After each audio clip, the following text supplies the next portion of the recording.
Is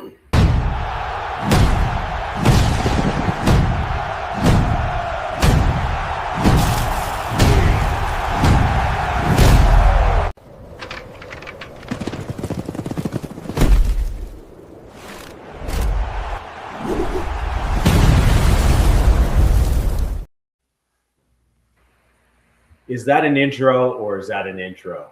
I mean, let's just call it Duncan. That is. I love the way that turned out. Ladies and gentlemen, welcome to the Wild West podcast. My name is Richie Riche. I am now owner and founder of the Toops and Touchdowns YouTube channel. However, also directly affiliated with the Orange and Blue Network. So I am on both platforms.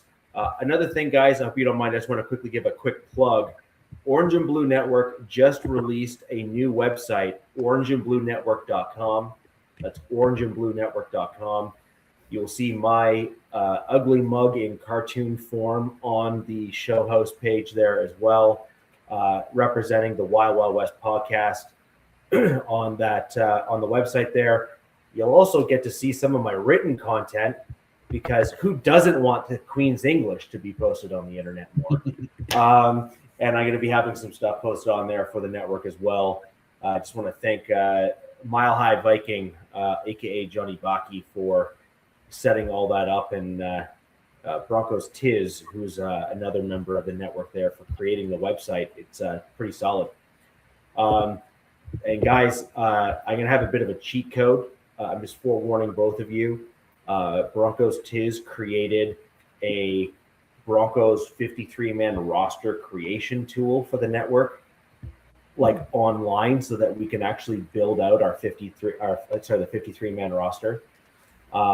So I will unfortunately have a visual advantage in how I create the 53-man rosters, just because I have a bit of a cheat code in creating it, because it's a pretty solid tool. So I'm sorry, what? Yeah. Hey, Lawrence, I don't know where to start with the comment, because to me it would be, one, that's concerning, and two, I would kind of do the second part before the first part. I would kind of argue priorities there, but that's just me. Anyways, I hope you're doing okay, and I hope whatever's ailing you is quickly resolved. So, look, we might be rivals on the pitch, but there is no sense, and I have to say that's an evil proposition to wish ill on another individual. It just doesn't make any sense. So, I really hope you get better soon, my man. Get your ass to the doctor. Get the shower. Yeah, that's exactly it. Yes, exactly that. So, Rebel and DZ, how are we doing today? Rebel, you can go first. Doing pretty good. I'm doing pretty good. I think we're kind of right about where we're expected. Everything's kind of, gel and come together. So, it's you're on the road, right? Going to be a long process. Yeah, I'm in Houston. I just got here a couple hours ago. So we'll be able to see the boys live tomorrow on ESPN. So, yeah, we'll have all kinds of. I think I heard Houston's not going to play their starters like they planned. Did you hear that? I don't know if they're going to play their starters after the joint practice. I really don't know why they would need to play their starters. I mean, they, from what I heard, just mopped the floor with us, and it wasn't even close. So, yeah, we got a long way to go. we'll talk about that, get into that. But, yeah, joint practice wasn't good, and I drove 9 hours to maybe sitting mid. Yeah, I already knew what I was expecting. It's a dedicated Raiders fan. It's all about the experience. So, I get to take my kid to his first Raider game at 25. So, yeah. Well, I mean, I'm sure that DZ is going to give us some commentary that's just right down the center. Somewhere up the middle, he'll be giving us some additional information about his Chargers for sure. But do you want to talk the good or the bad first? Like, well, I figured I just kind of throw some. We're gonna rip this Band-Aid off right now. Yeah, I figured I'd just toss it out there. Softball. or limp out a take.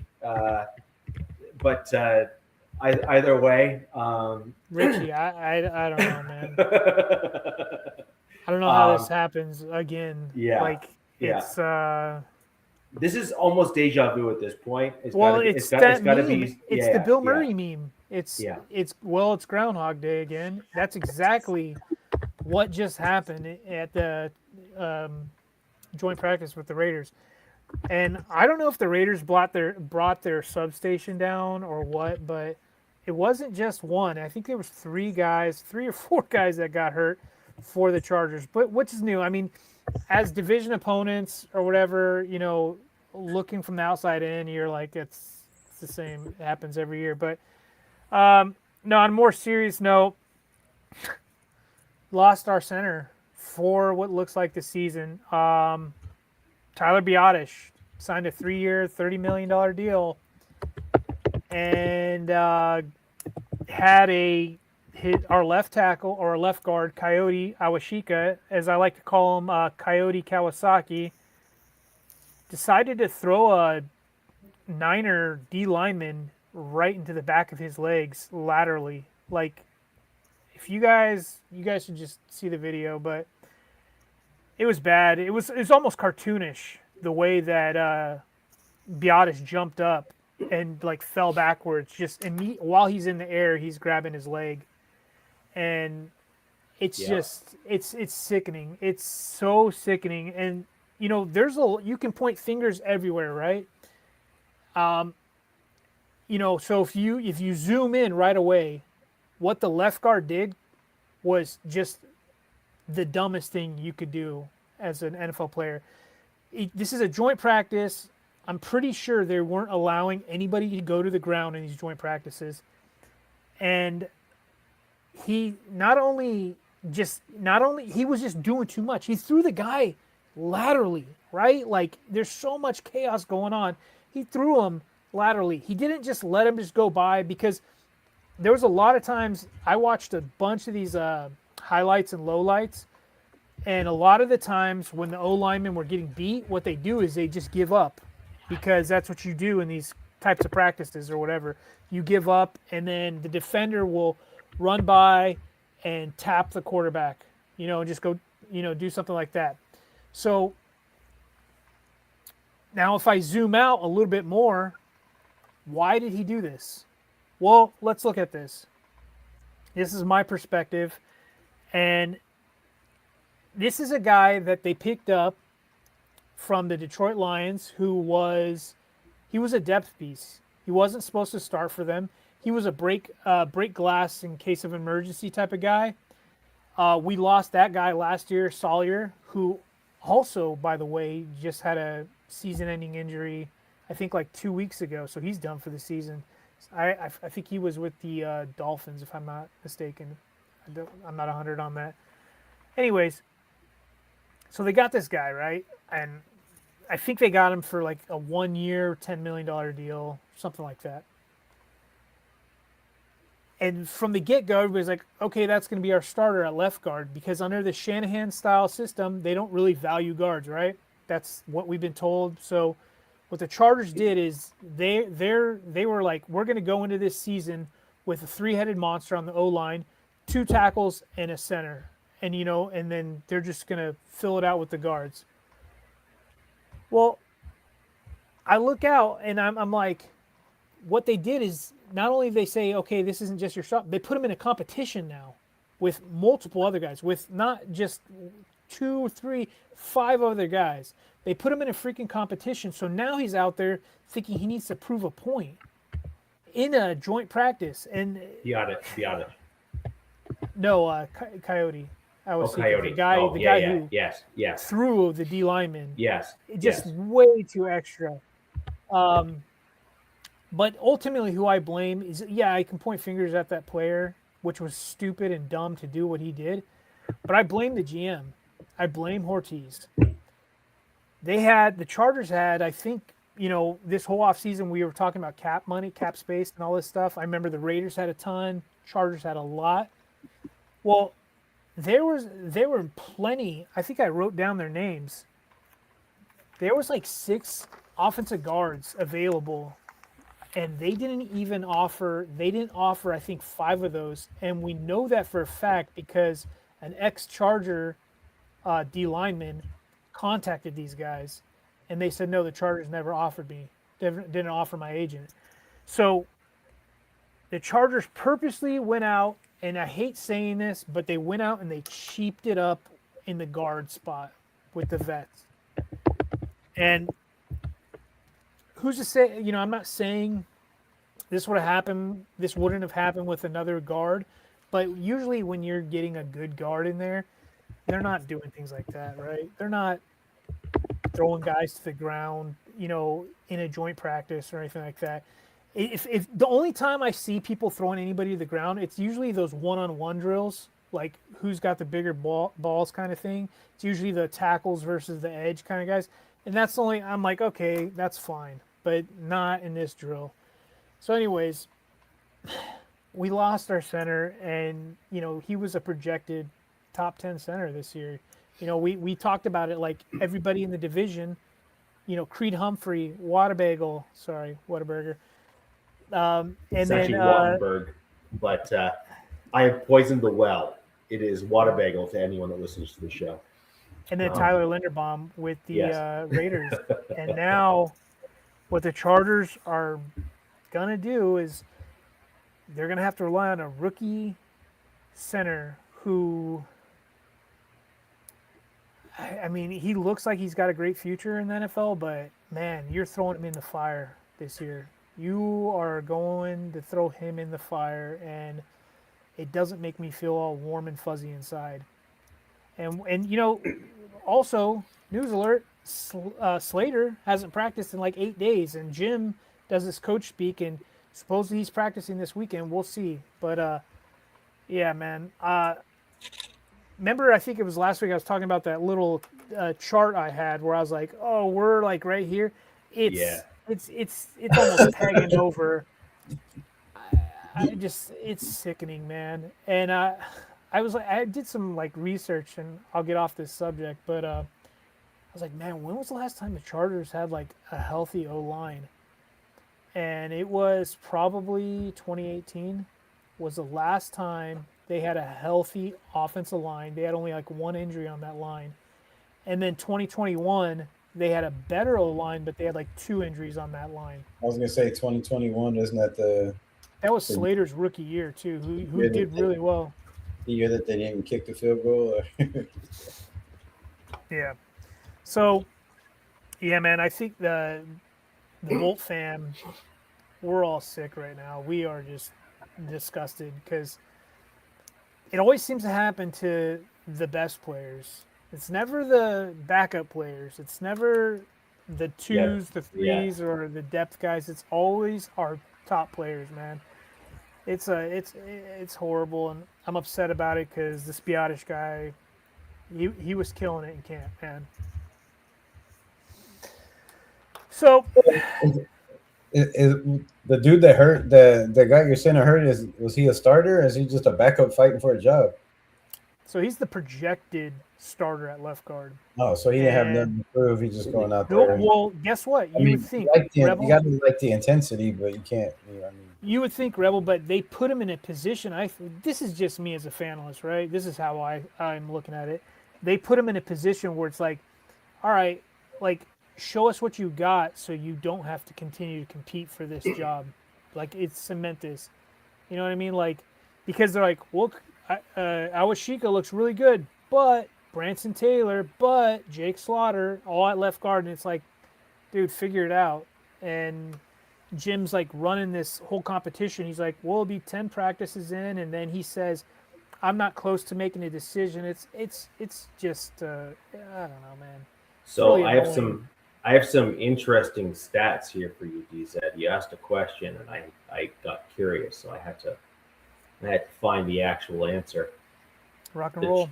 The Chargers have never had a single season in modern NFL history where all 5 of their opening day starting offensive linemen have stayed healthy or fully healthy and started every game together.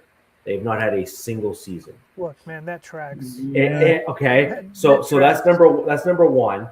Number two, the closest the team has ever come in the modern era was the 2006 NFL season. That was during a good O-line. during the legendary 14-2. I mean, that was a great team, right? That was Like Hardwick. here, Yeah, so you had McNeil, Dillman, Hardwick, and Shane Olivier. Olivier, sorry, whatever. I'm going to mispronounce the name. It's just not my team. But again, like they started 16 games, and Mike Goff was the only one that missed time on that offensive line. Yeah, that was a good O-line, man. But that was a good 14. No, but look at what that meant for your team. 14-2. Look at what having that cohesiveness. You know what they did that next year? You know what they did that? They fired Marty Schottenheimer that year. Marty Schottenheimer went 14-2, and that GM or the owner, whoever, fired him for it. Like afterwards, I was like, "You're like, what? Who does that?" Yeah. Like Chargers do, of course. Yeah. Yeah, that was. So, I was intrigued. I had to look it up because my mental math on it was I actually had like an over/under in my own head saying I don't think they've ever done it. I don't think they've ever stayed healthy. And this isn't to like distract for anything. Justin Herbert came in to the league, I think in 2020, I believe. COVID, I want to say. He hasn't had a solid O-line the whole time, man. And I'm just like, and this was the year I was like, oh, okay. Well, look, we'll see what Mike can do because I know that this scheme, they can work some magic. But, dude, I see what the schedule is. I know what's going on. And right now, it's going to be like if you do get Slaughter, it's going to be Slaughter coming off a major injury, Coyote, rookie, another dude, Cole Strange, this will be his second year coming off the same injury Slater got, and then Joel, who he's the golden boy. If anything happens to him, you might as well just wave the white flag. Good enough to make the whole line better. I mean, he's solid. Like there's actually really good. You're at least from that side in is better to center. I would imagine. Like there's a stat like if he's playing, like the win-loss stat is a heck of a lot better. But I want to say that's if he's at left tackle, not at right tackle. I can imagine. I think he's one of the only tackles I can think of that doesn't need a double team on Max Crosby. He just seems to work Max Crosby. I mean, I seen him just bully him a couple times. I'm like, wow, we got to deal with this for how long? For how many years? Yeah. Golly. Yeah. So there's a question down below that I thought would be an interesting one to bring up. I want to thank Arnie for raising the question in the chat. Let's start with it is. Let's start with the trifecta here. Overall, what your thoughts are, DZ? Who in the AFC West teams has the best roster? From top to bottom? Top to bottom. Who do you think is overrated? Who do you think is underrated? From top to bottom, it's the Broncos. It's easy for me to see. Like they have, I mean, assuming that your center spot is fixed, but whatever. Overrated. That's tough to say. Who's overrated? Like, I don't know. I mean, the Chiefs are relying on a lot of bringing back some of their old guys. I don't know if you guys paid attention. They're bringing back a lot of guys that were with them for their previous Super Bowl runs. They brought back Eric Bieniemy, but they also injected a ton of youth in their defense. I don't know what necessarily want to call them overrated, but they're just I don't know what to expect for them on defense.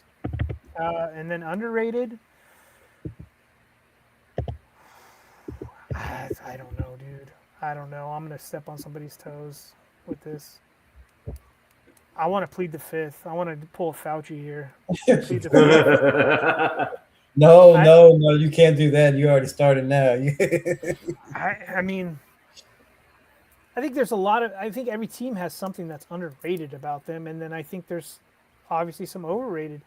I would think Richie would probably say like his offensive line might be overrated in maybe the run blocking department or pass, one of the two. You know, he like, so it's like, I don't know. Arnie, come on, man. Give us some easier questions here, dude. Here, I'll blast through this in like 2 seconds.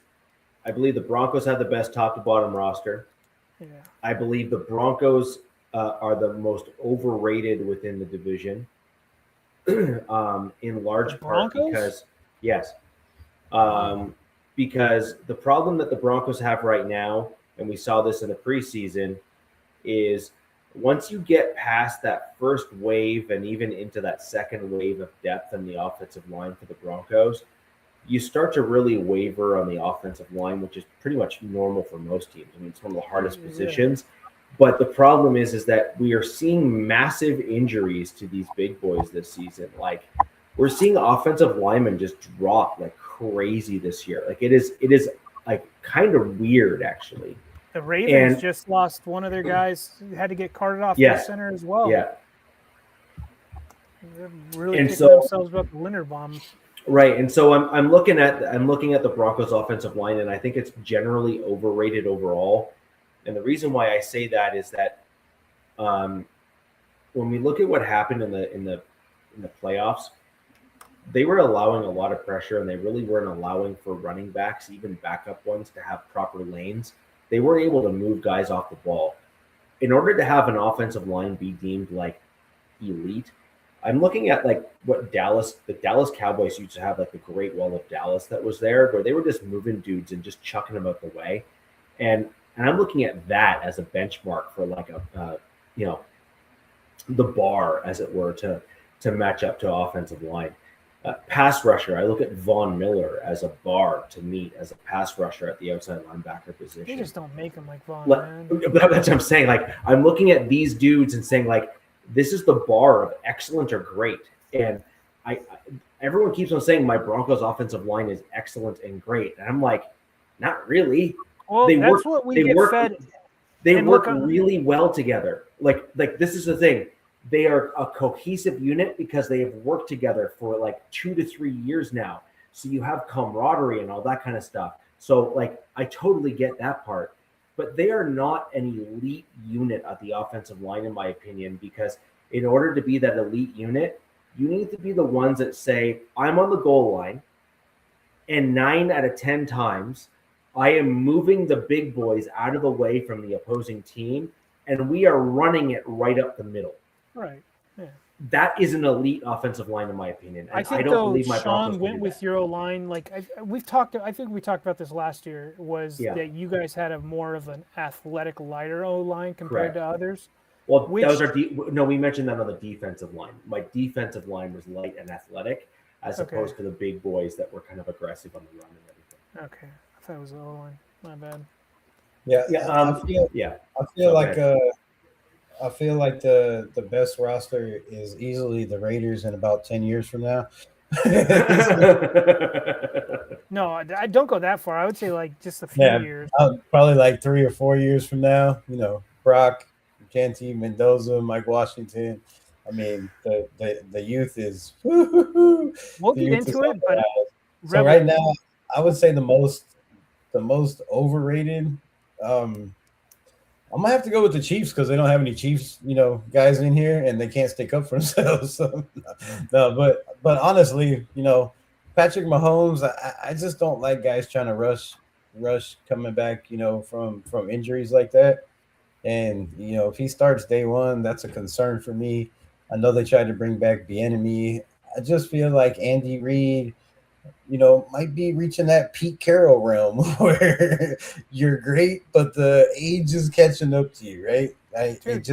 It kind of looked to me the last couple of years, and I've said it on my channel the last 3 years, the Chiefs just don't look the same. They weren't the same in the playoffs.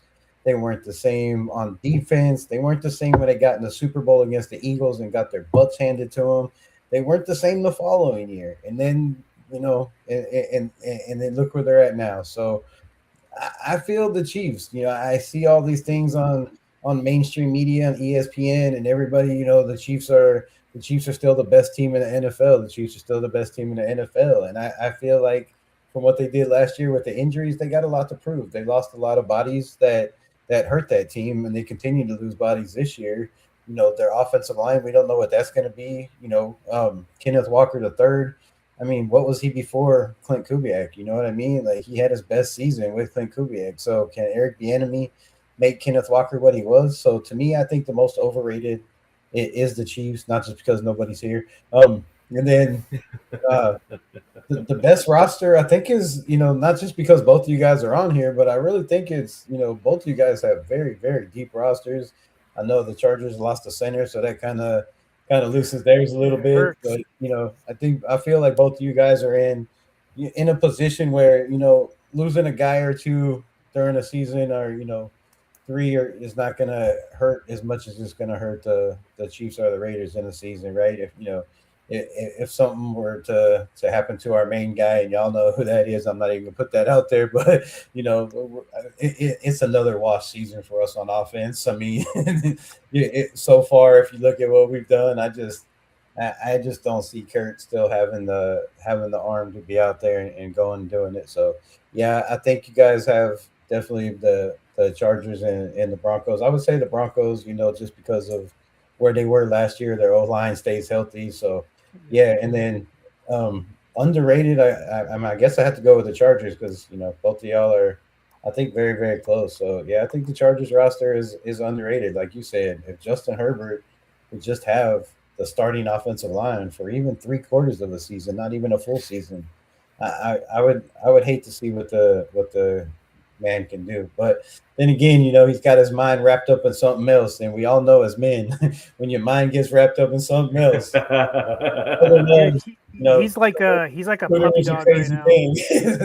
It can change a man. I mean, Josh Allen is a prime example. The last 2 years after he fell in love with his little thing over there. Herbert's like a puppy dog right now. Yeah, literally every day after practice, there's clips, because there's his wife or fiance, I'm sorry, has a whole crazy fan base. So there's Madison Beer accounts all over X, and I don't know if they're now becoming Chargers. It's like Swifties becoming Chiefs fans. It's like Madison Beer fans becoming Chargers fans, and they're posting pictures like them holding hands. Like, it's like, I'm like, dude, this is getting ridiculous, man. Oh, she's at practice. She's he's hanging all over him when he's on the sideline talking to the coach, and it's starting to remind me of the Belichick thing in North Carolina.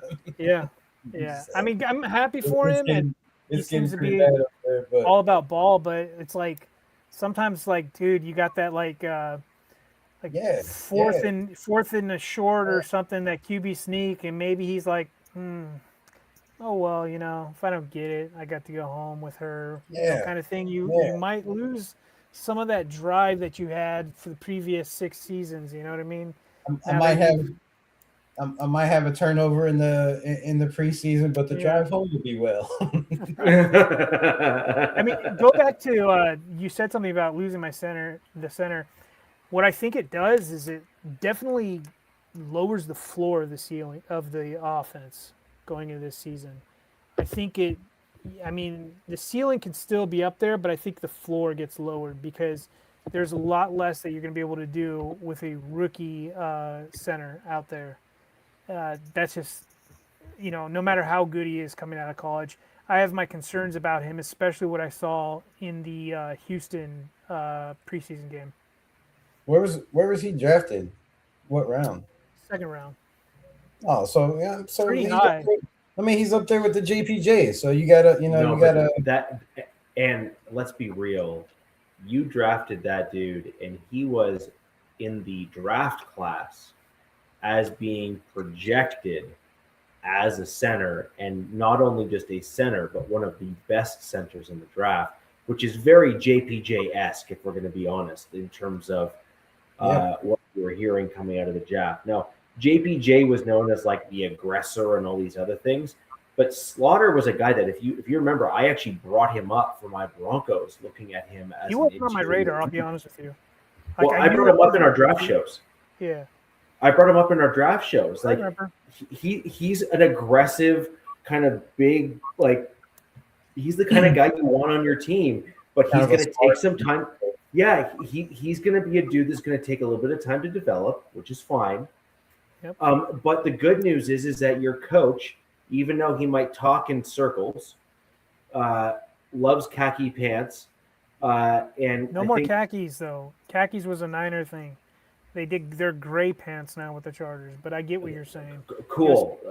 It's still very kind of even keel, as it were. But the problem is that he's got some stability there, and it's not necessarily a problem. It's a good thing. He's not dealing with the ebbs and flows going on. No matter what happens, your coach kind of stays here. And he's also got some respect across the league, which means that you have some pretty good positional coaches on your team, which are going to help develop the young man and get him to a point where I think he's going to be a pretty solid player for you guys. So is he going to be great right off the bat? Probably not. He's probably going to struggle a bunch. By the way, Rebel, Mendoza, same court, same right across the board. We saw him hold on to the ball too long, but then we saw some laser throws that were just like, lighting the stadium on fire, right? Yeah. And so I think you're going to see some ebbs and flows from these young guys, Slaughter, Mendoza, across the board. I think it's what we're going to expect. Yep. Yeah, hopefully he doesn't take the trajectory of JPJ. He went down again in practice, and the joint practice, walked off the field. So or not the joint practice, the practice before they flew to the joint practice. So we don't know what's up with him. He didn't practice in the joint practice again. A lot of people are. He was in street clothes, right? JPJ. Yeah, a lot of people are insinuating concussion. Again, but. I'm hoping that's not the case for this young man. I just hate to see it for this kid. I heard trade rumors being floated out there too, but yeah, there's trade talks being, just 3 coaching staffs, and for some reason you're still, just you're competing for a job, and yes, everybody should compete for a job, but the way I see it, not everybody's competing for a roster spot on this roster like they say they are, right? They stand up in the podium and tell you one thing. Yeah, everybody's competing, but nobody's competing. I mean, not everybody's competing. There's competitions at certain spots, but a lot of people have jobs, and a lot of people were handed jobs. One being the quarterback position. Nepotism's real, right? There hasn't been no every Kirk Cousins still running with the ones. Mendoza's supposed to take some first team reps. I'm sure Kirk won't play a lot, but in the joint practice, both of them threw interceptions for touchdowns. So both of them, Kirk Cousins and Mendoza, and I didn't hear nothing about Aiden. I don't even think was out there playing in the joint practices. So I don't know what's going on with that either. But yeah, not a good sign, man. Not a good sign. Like yeah, I agree. That Mendoza, to me, you can't rush him. Yes, he's got the talent, it's there, but as hard as he is on himself, like we talked about last week, I just I don't know, the constant want to let your teammates down, and then watching that game, I seen everybody's like, oh, he's so great, he had the great performance. I mean, all over national media, and I had to watch it like 8 times because I'm like, okay. He had 3 good throws. For a rookie, that's okay. But for a first-round pick, is that really, okay? Your first play, you're throwing it out of bounds. I mean, you missed some throws, but under pressure, I think he completed one pass, or maybe 0 passes. I think it was 0 for 5 under pressure. So that's not a good sign, right? When they're blitzing, yeah. When you have an open pocket, and he had 3.13 seconds to throw.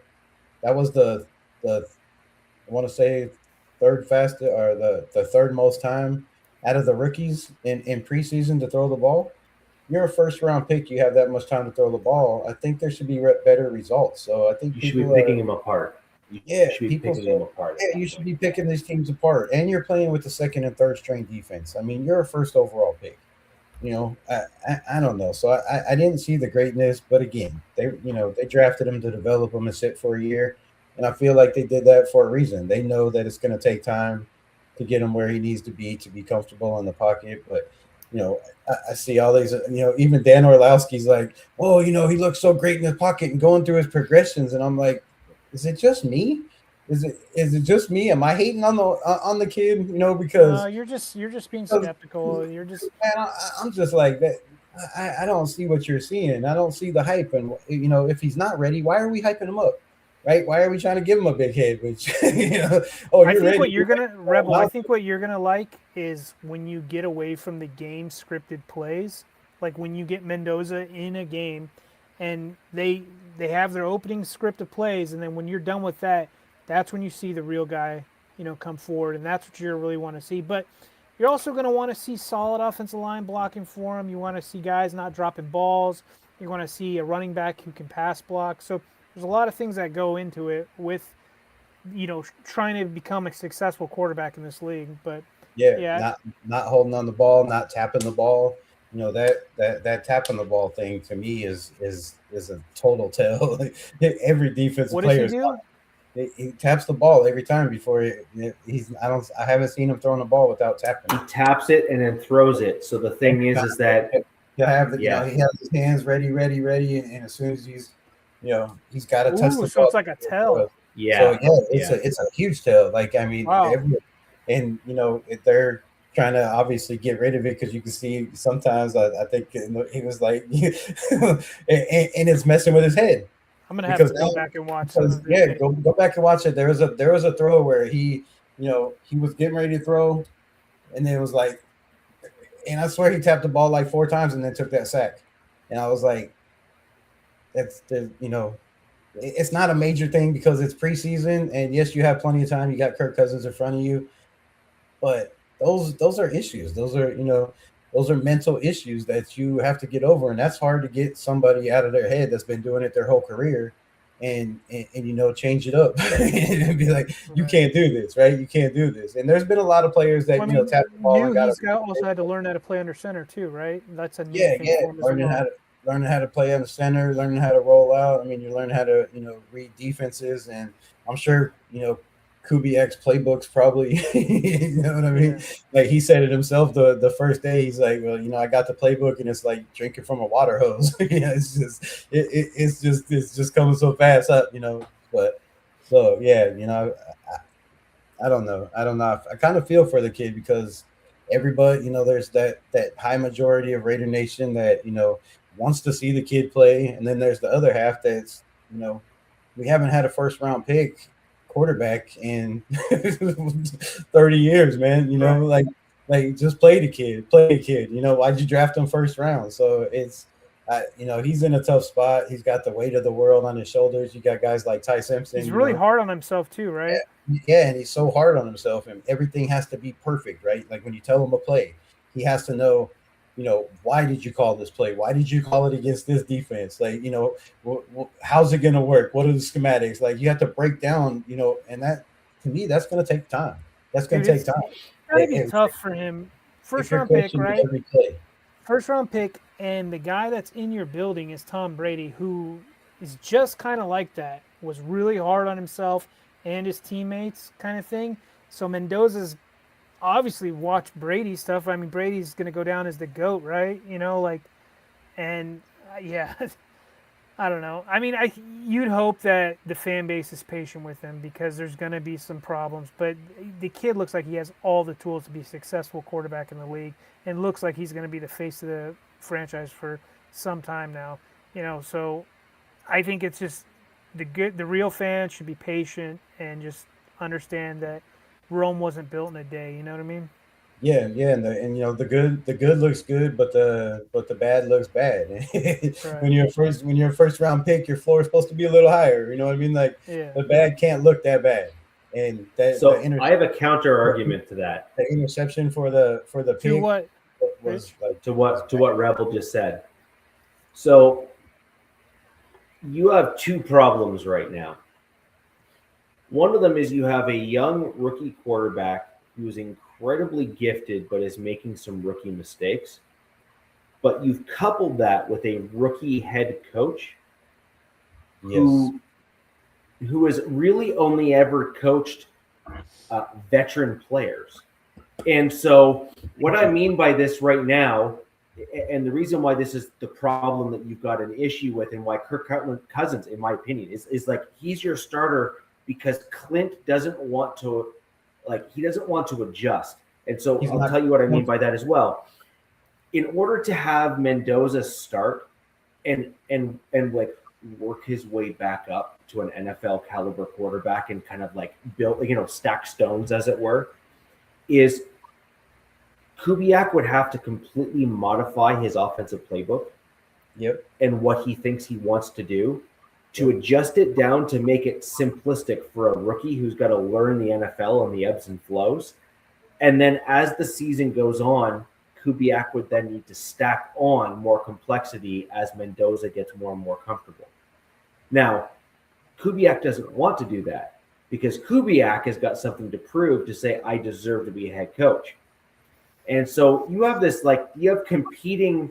The problem with Kubiak right now is that he's dealing with an organization that has a very, very short hook with a head coach and has proven so over the last several years. And so he feels the need he has to win. If your team were to guarantee Kubiak 3 years, no problem, then I think Kubiak would probably have adjusted his mental math on Mendoza and would have likely approached it differently. I kind of feel that's somewhere that has to be somewhere in the contract for him to, to be able to go wherever he wanted to come over and take this opportunity. I kind of feel like that, that he would have that in writing. I would. I'd be like, look, you need to put your franchise on it that I'm not getting fired for 3 years. I'm taking half of it when I sue you, right? There's got to be something. I need it in blood. So, I hope and pray, and I really feel like that's the situation. I feel like the last couple of years, they see the writing on the wall. They see the problem in the organization, and you have to give him 3 years. So I don't think he's really worried about winning this year because, they know Kirk Cousins, it's not if, it's when. Something could happen at that age, and the rookie, the same thing. So I feel like he has time. I don't think he's worried about the winning. I just don't, like you said, veteran quarterbacks. I believe his system is so complicated and so complex with, all the schemes and the motions and the play action and all that book is so thick that you have to know everything. And for Cousins, he's the veteran. He's been there. He's done that. He's seen all the defenses, right? He can run the ship until the young man's ready. And I feel like, if you look around New Orleans, once Derek Carr got hurt, right, they struggled drastically with Spencer Rattler. But that New Orleans team with Derek Carr was the best team in the NFL for the first 3 games. they were throwing 500 yards. They were throwing for 500 yards, 3 touchdowns, and then Derek Carr got hurt, and then he tried to play through it, and and after that, once Spencer Rattler went in there, that team fell apart. Now I think they finished 9-8, which wasn't too bad, but they started out like 3-1 or 3-0 or something. So that's the only. I had to think about that for a second. I'm like, Derek Carr with the Saints, yeah, right. Yeah, you're like, what, is he right? Yeah, and then and so that's the only really rookie that I guess Brock Purdy for or was he there with Brock Purdy? The first year, I do believe.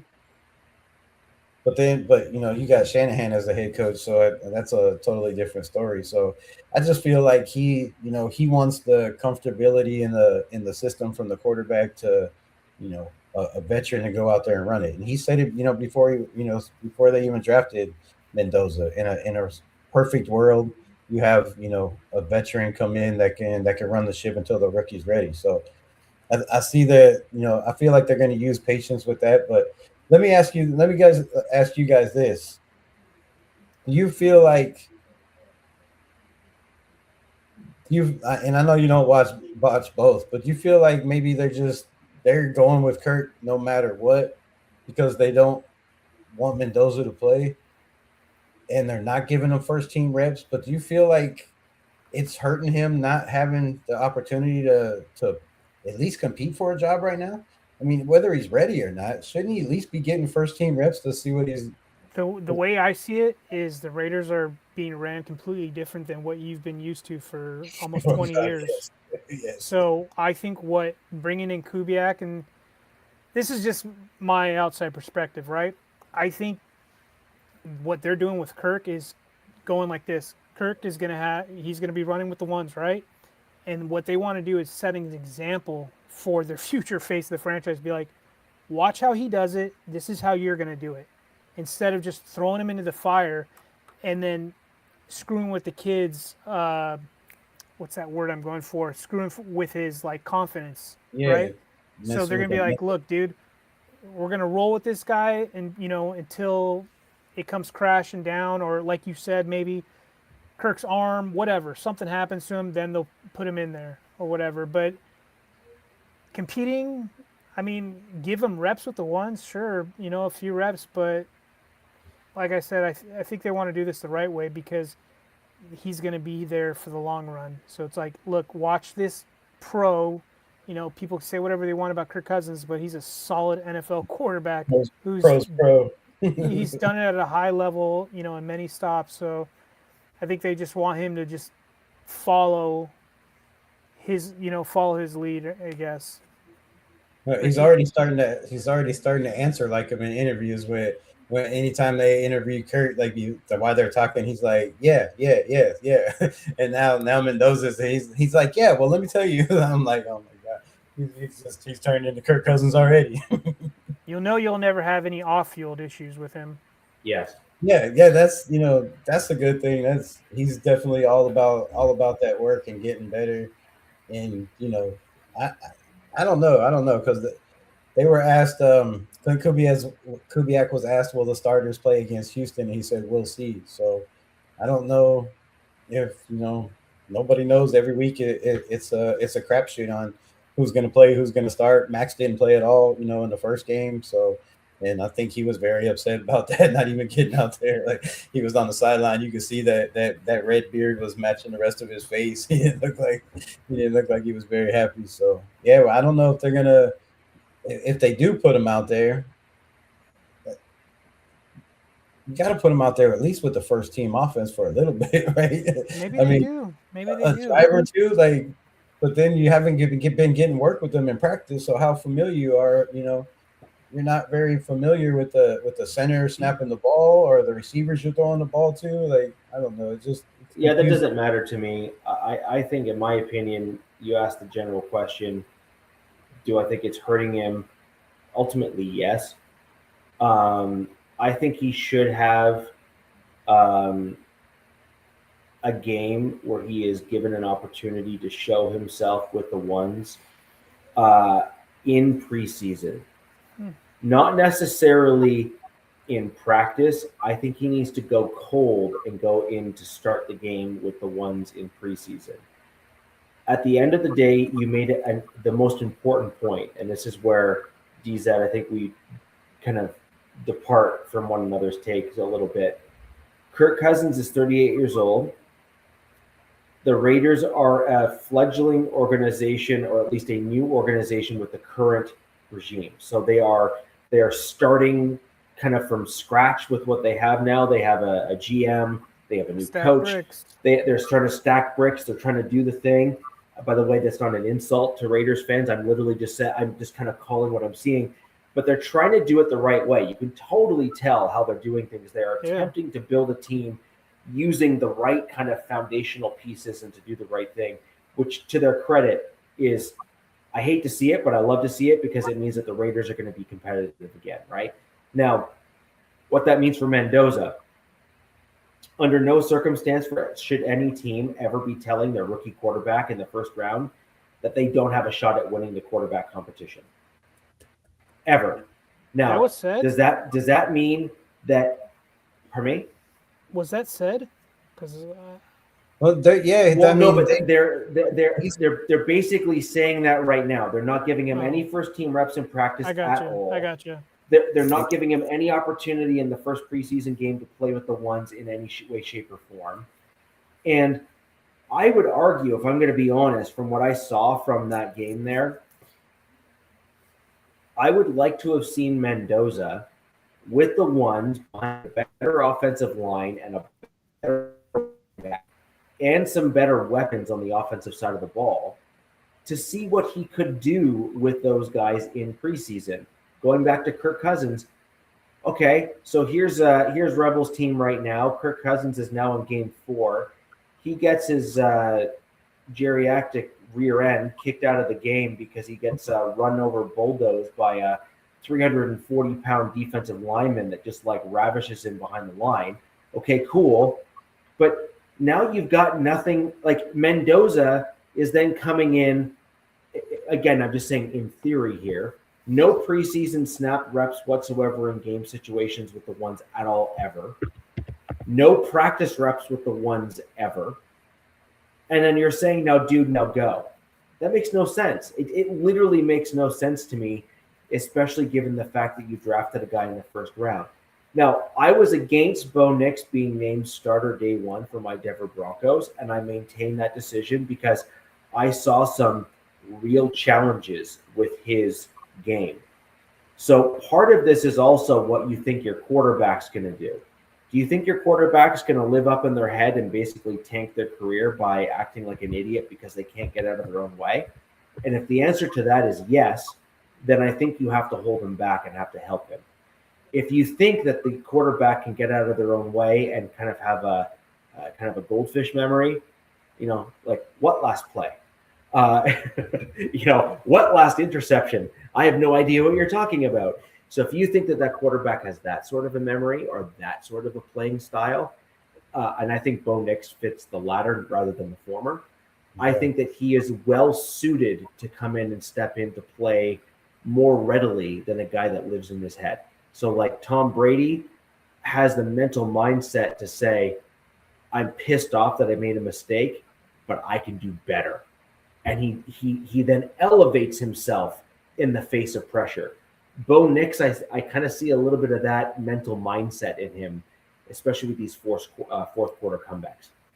Rebel, you can always have your team doc shoot Cousins in the chest with a shot, do something.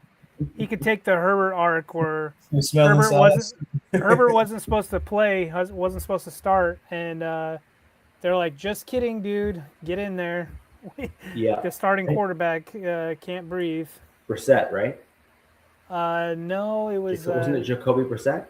No, it's like Geno. Was it Geno? Not Geno. As yeah, wasn't Geno Smith? He was the Chargers. No. God, No, dude, wasn't Brissett. We never had Brissett on our team. It was. Wasn't the guy just? I thought it was that guy. Dude, this is embarrassing that you're making me second guess. 2020 started. It was crazy because it was the Chargers had a black head coach, black starting quarterback, and something else. And Tyrod Taylor. Tyrod Taylor, and they were like the first team in history to have all three. Yeah, I remember that. Black at that position at the same time. Yeah. So look, just slip the team doctor or something, and just get it out of the way, and have Mendoza, hit the gates running, man. Week 1. Mike Florio, like I'm not a big fan of, right? Like he's a Raider hater to the core and a Tom Brady. He's a hater to everybody. He's a Tom Brady bigot. Like he just can't stand Tom Brady. But he said something that I kind of agreed with for the first time. The other day he said he feels like this organization and Clint Kubiak don't want Mendoza running with the ones in practice because they don't want everybody to know that he's already better than Kirk Cousins. They don't want everybody to know that he gives us the best chance to win. Now, granted, Kirk Cousins has the veteran mind and all that, but the balls are still floating. He did zip one the other day. It seemed like a rocket, but the balls just seem to float. He's getting tip balls in practice, against rookies, and then these rookies go out and get completely torched against the Cardinals, go out and get completely torched against, the backup from the Cardinals, the third string Cardinals, the fourth string Cardinals.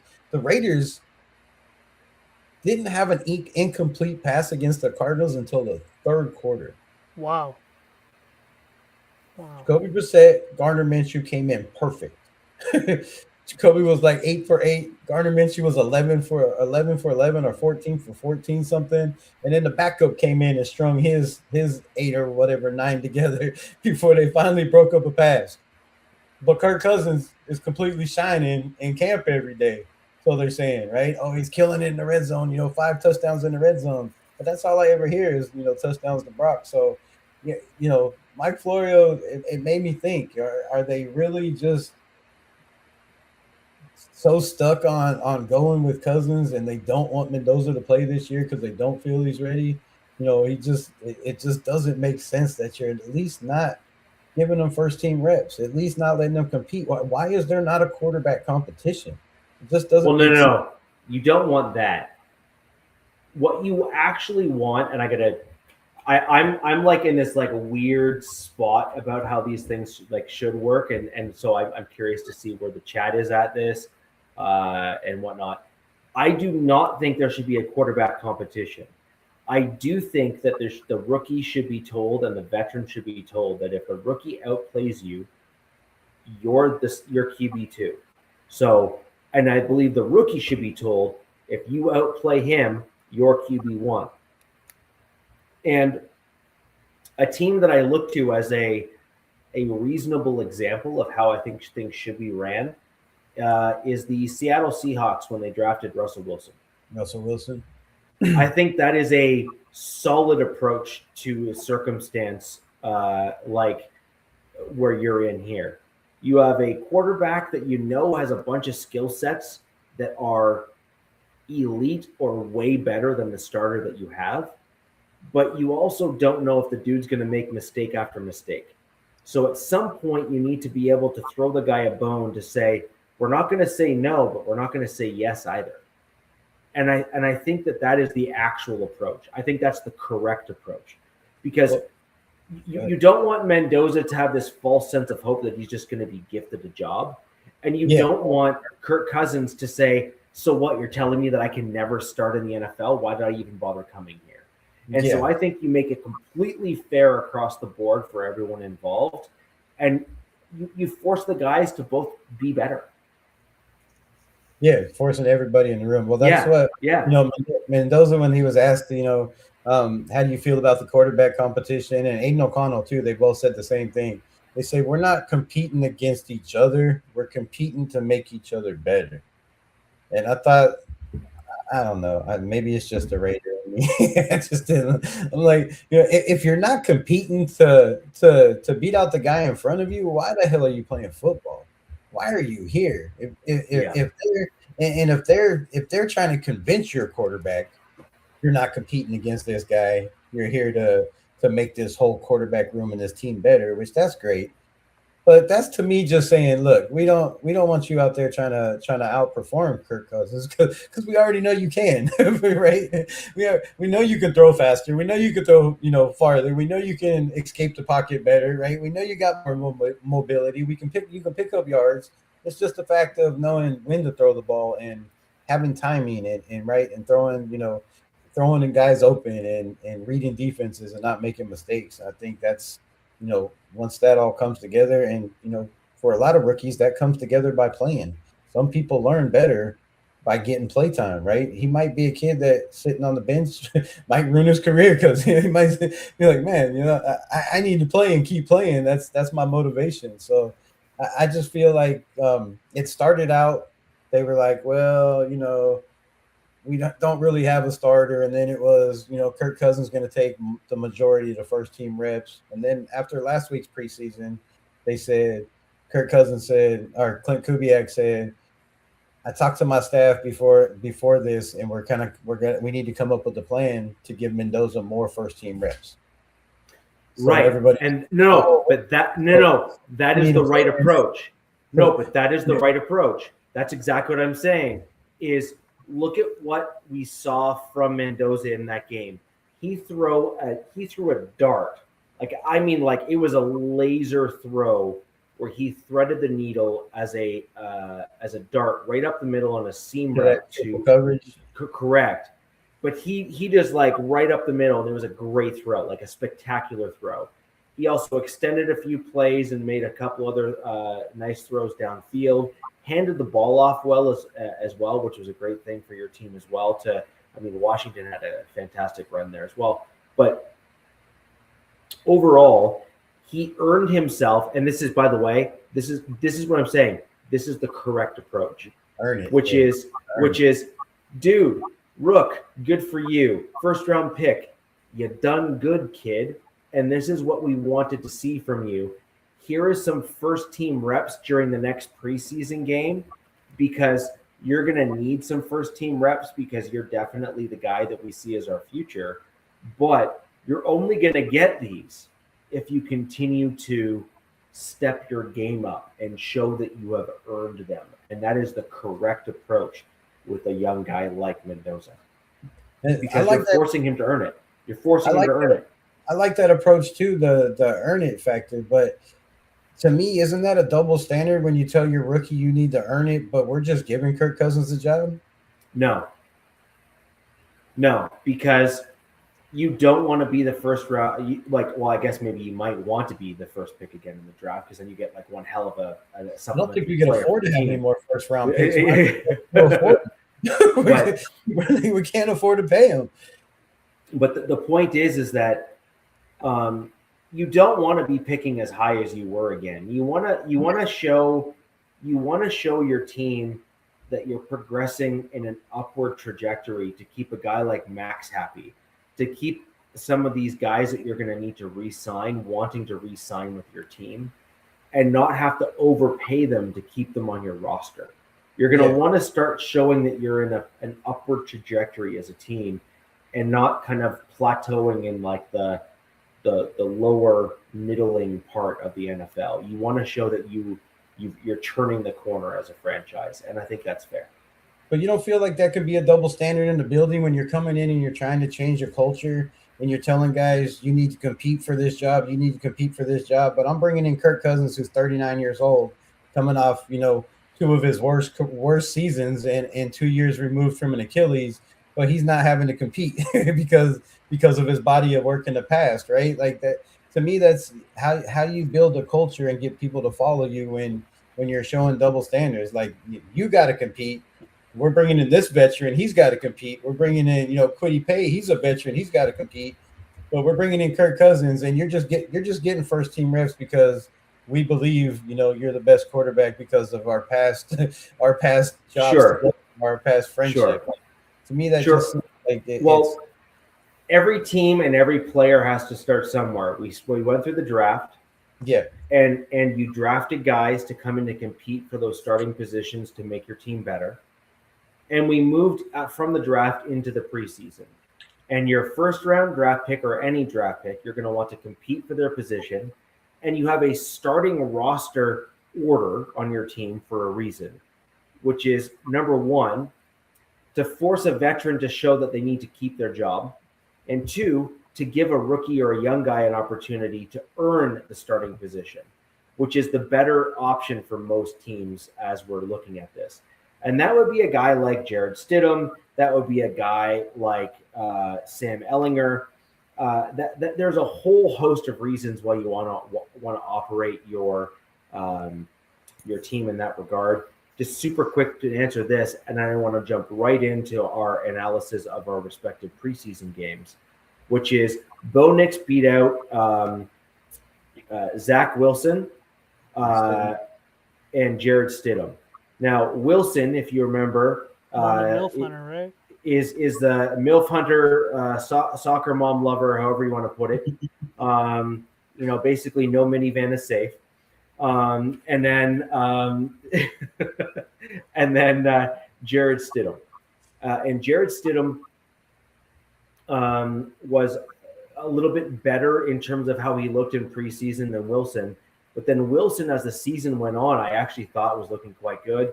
We ultimately couldn't keep Wilson. We let him go, and then Stidham stuck around. So Bo Nix did absolutely have competition that he beat out, and he had to earn that step of coming from number 3 on the roster and continue to elevate himself in what we're talking about. But I'm going to throw over to you, DZ, and talk about the preseason game for your Chargers.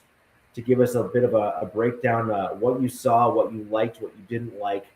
And I think we should probably give maybe one or two guys that we think stood out. And so Raiders Rebel, to kind of give you an idea, this would be an example of someone like a Mendoza who went from solely having second team and third team reps, who now the coaching staff is like, maybe he should kind of run with the ones and see what he actually can do. And you're going to have a few guys like that on all of our teams that we believe are going to be elevated. So DZ, over to you.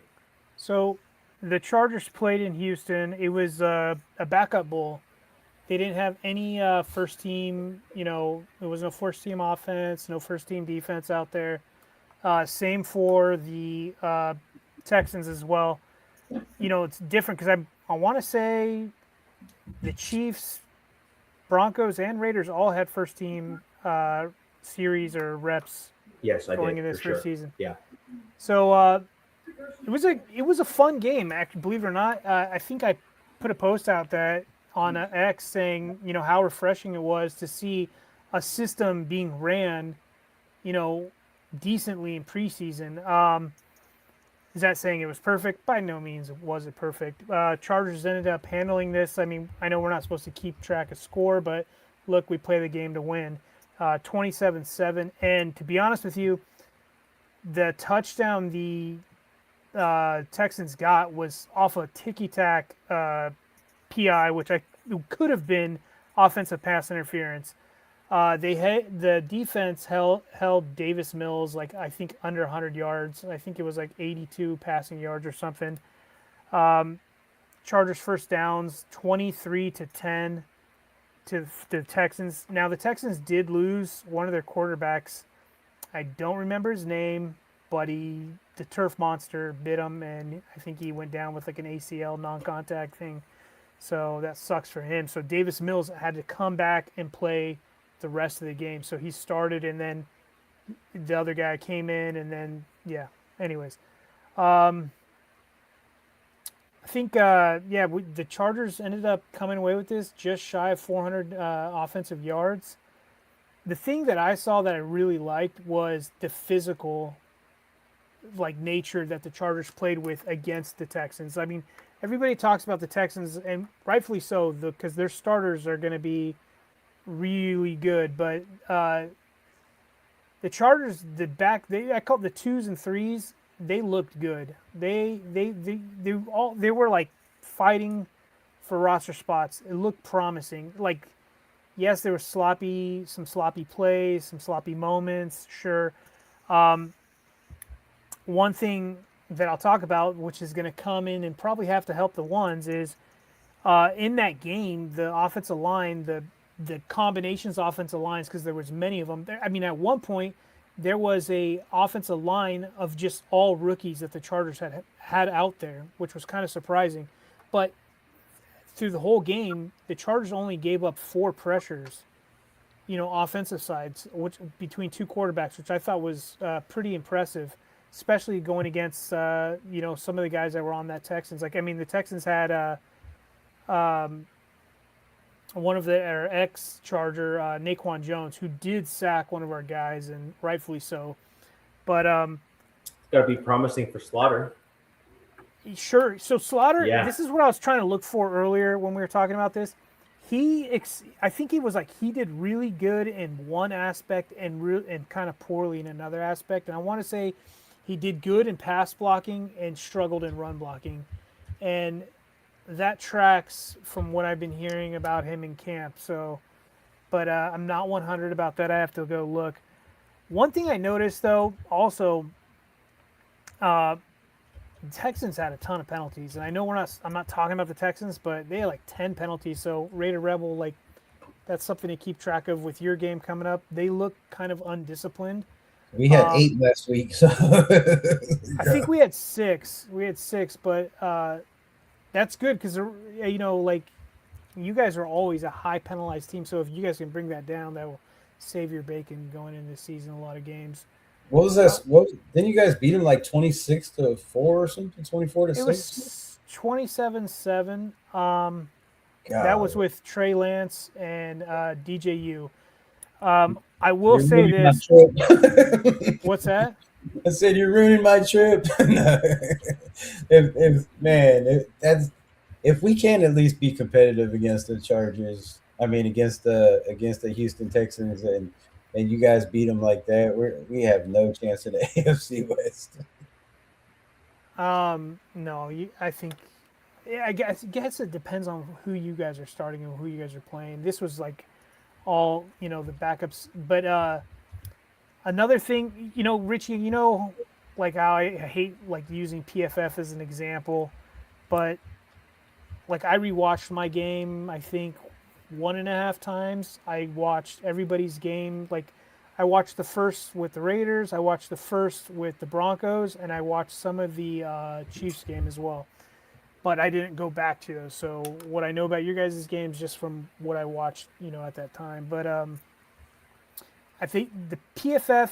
Look, I hate saying them because I hate them, but I'm using them, and this goes in with the O line. There were 6 O linemen who had a score of 80 or above, right, in that game, which is showing me, look, there's some young, promising bucks, that the Chargers brought in that are going to be able to help out, and they're probably going to have to help out this season with the ones. Let's see who else. I will say DJU. He's a third string quarterback. I honestly think that he should be Herbert's backup. This Trey Lance kid, if he didn't have the legs he has, I don't see how he's in the league like anymore. Like this guy like hikes the ball, snaps the ball, whatever, and literally is like Samuel L. Jackson just staring down his first read. He just stares them down, and the guy almost threw like 7, I don't know, something crazy, like 6 interceptions or whatever it was. And luckily, they didn't come down with any of them. I think they did come down with one, I want to say. But DJU, the third string guy, who's a better pocket passer, he went 6 for 9. His completion rate was 66.7 or something like that. It was 13.3 yards attempt. He had like 146.8 rating. Like the kid looked promising, especially with this Mike McDaniel scheme, and that's the guy I want backing up Herbert. But look, I'm not in the coaching staff. I'm just a fan, and it was just one game, so let's not overreact, I guess. I want to shout out a couple. We'll go ahead and shout out some players. Akeem Mesidor, our first-round pick, he only played like 9 snaps, didn't get any sacks, but dude, he looked the part. The 9 snaps he played, he looked the part, and that's something very promising. Looking forward to this season. But after this game, he hasn't practiced, so another red flag. KLS, yeah, right. This one thing though, you got to take with this Chargers staff with Harbaugh, they're all about abundance of caution. So I think some of these guys that aren't practicing, they're like, yeah, we're not going to even risk it. If you feel something, we're going to sit you, make sure you're straight, and we're not going to force it kind of thing. Let's see. According to what it says, Passport. Yes, Richie, you're correct. Thank you for checking that out for me. Yeah, run blocking, which Biotish was good at. Anyways, moving on. KLS was a big target in this game. He's a guy fighting for a roster spot, especially with the addition of Brennan Thompson, 4th-round pick. How many wide receivers they keep in this room, I don't know. But he went 4 for 58. This is a kid I'm rooting for to make this squad this year. I think he's got, more to give, especially going into second year, first year in this scheme. I will say Matlock experience has got to end, man. Matlock is the D tackle. They converted into a fullback. Like, I'm over it, man. One thing you notice about this McDaniel scheme is like almost every play is pre-snap motion. There's so much pre-snap going on, and they had Matlock running a bunch of it, and it just, you watched him block, and it was sloppy. This guy's massive human, dude, and his blocks just look sloppy. They don't look right. I'm done with this, dude. Just send him to the CFL or something. Like, just get him out of here. I don't care if. And the thing is he's one of those guys that does anything coaching staff asks, right? So they're like, hey, dude, I want you to play left tackle. And yes, they've done that this camp. They've had him play left tackle, and he does it. So he's probably a great guy. I'm at the point where I don't care anymore. I'm like, dude, I just want to win. I don't care that you have these good locker room guys. I just want to win, put the best people out there at all times. And I'm going to mention a name that kind of surprised me, but he was playing with the threes, was a tight end, Pascuzzi, kind of a cool last name. They had him playing fullback, and he looked a hell of a lot better than Matlock did with the threes. 6'4", 241, has that tight end fullback build. Do I think he makes the 53? No. But would I want him to stick around the practice squad? Yes. I love the way he was playing. And then just shout out a couple other guys. Avery Smith, UDFA dude out of Toledo. He's looking the part. You always want more cornerbacks. Travis Burke, the offensive lineman. Yep. Look good, dude. Plays with some nastiness. You love that. He got a game ball. Harbaugh gives game balls out like Oprah Winfrey does, cars, but he got a game ball, so whatever. Branson Taylor looks solid as well. I thought this is another guy competing for a guard spot, second-year player. So, yeah, and then Coyote Washika, the dude who every Chargers fan wants to ship to Iran right now, he was actually the 9th highest-rated guard in all of preseason, and he played a few snaps. So, look, this was he was playing against number 2s and 3s, so I'm going to take it with a grain of salt and not overreact. But yeah, that's pretty much it. Oh God, I left out one guy. I'm sorry, Rich. Real quick. So Kimani Vidal, without him, we wouldn't have made the playoffs last year because you know how our running back room was a horrible mess. We had Cyclops, Najee Harris, and then Omarion Hampton got hurt. So Kimani Vidal, I thank you, but dude played in the game like he had a roster spot on lock. It looked bad. He looked like slow. It wasn't good. And then in comes Amar Johnson, a dude that the Chargers poached off of Green Bay's practice squad last year. He was a UDFA. He had 6 rushes for 17 yards. Not great, right? You're like, okay, whatever. 1 touchdown off that, but 2 receptions for 68 yards and a touchdown. So he had 2 touchdowns. So this dude's a pass-catching threat. 5'10", 205, out of South Dakota State. So I think he won a chip with them. I forget what conference they are in college, but he looks promising, man. And it's like you keep putting up, stats like that, you're gonna get a job. Somewhere. 14 points is difficult to overlook. Let's just put it that way. Exactly. Right? Like just simple what it is. Yeah. So DZ, I have a question for you. Yeah, rock and roll, man. In looking at things here. Just give me one sec. No worries. Taking a look here. So we have this image just throw up on screen. We've had some conversations on the show. Things can happen while we're live where, if you're so technically inclined, you can make images pop up. So with this image in mind, look at did you see the lightning bolt right above the tinfoil?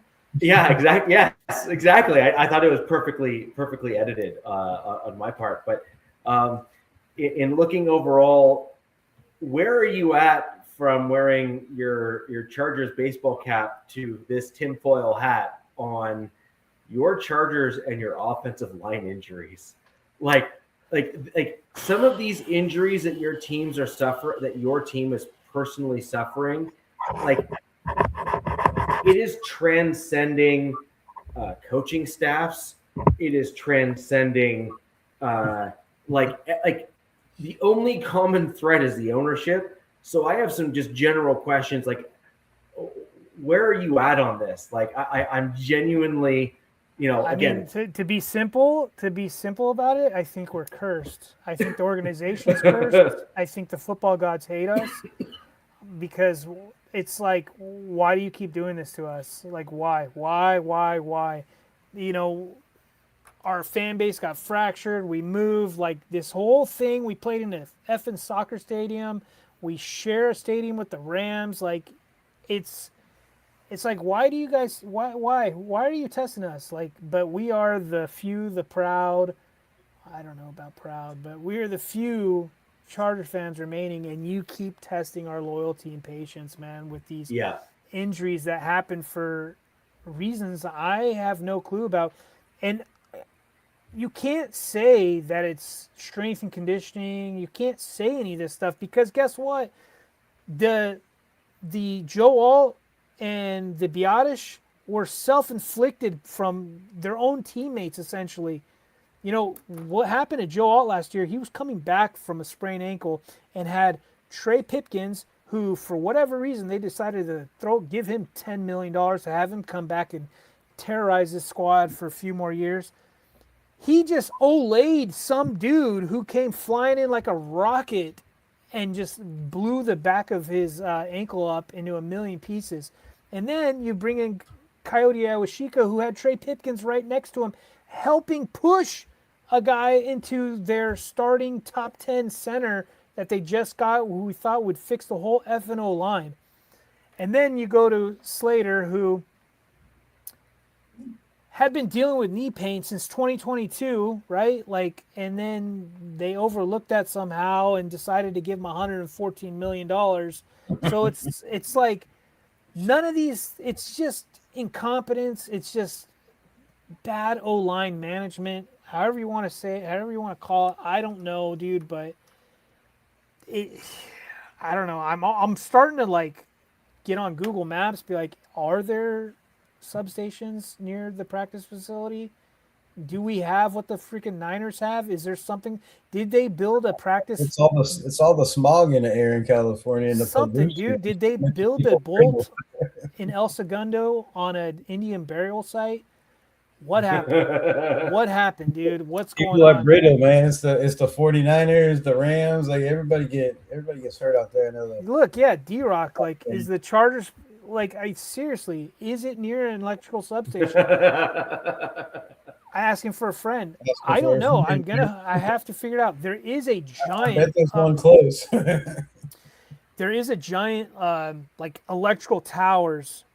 It's like one. It's it's like just holding up all the transformer lines, whatever. And people are like, well, look at where the Chargers are. They have this right next to them, and yeah, I don't know, man. It's all that stuff going in the water they drink, and I've always said, dude, like as a joke, like there's something in the water in California. Oh yeah, because the Niners are always constantly something happen, but now they're talking about the substation. Chargers have been getting hurt, and then you have the Rams as well. Rams have been pretty straight, but then now I'm seeing that they're dealing with a lot of injuries, and they had that 1 year where their whole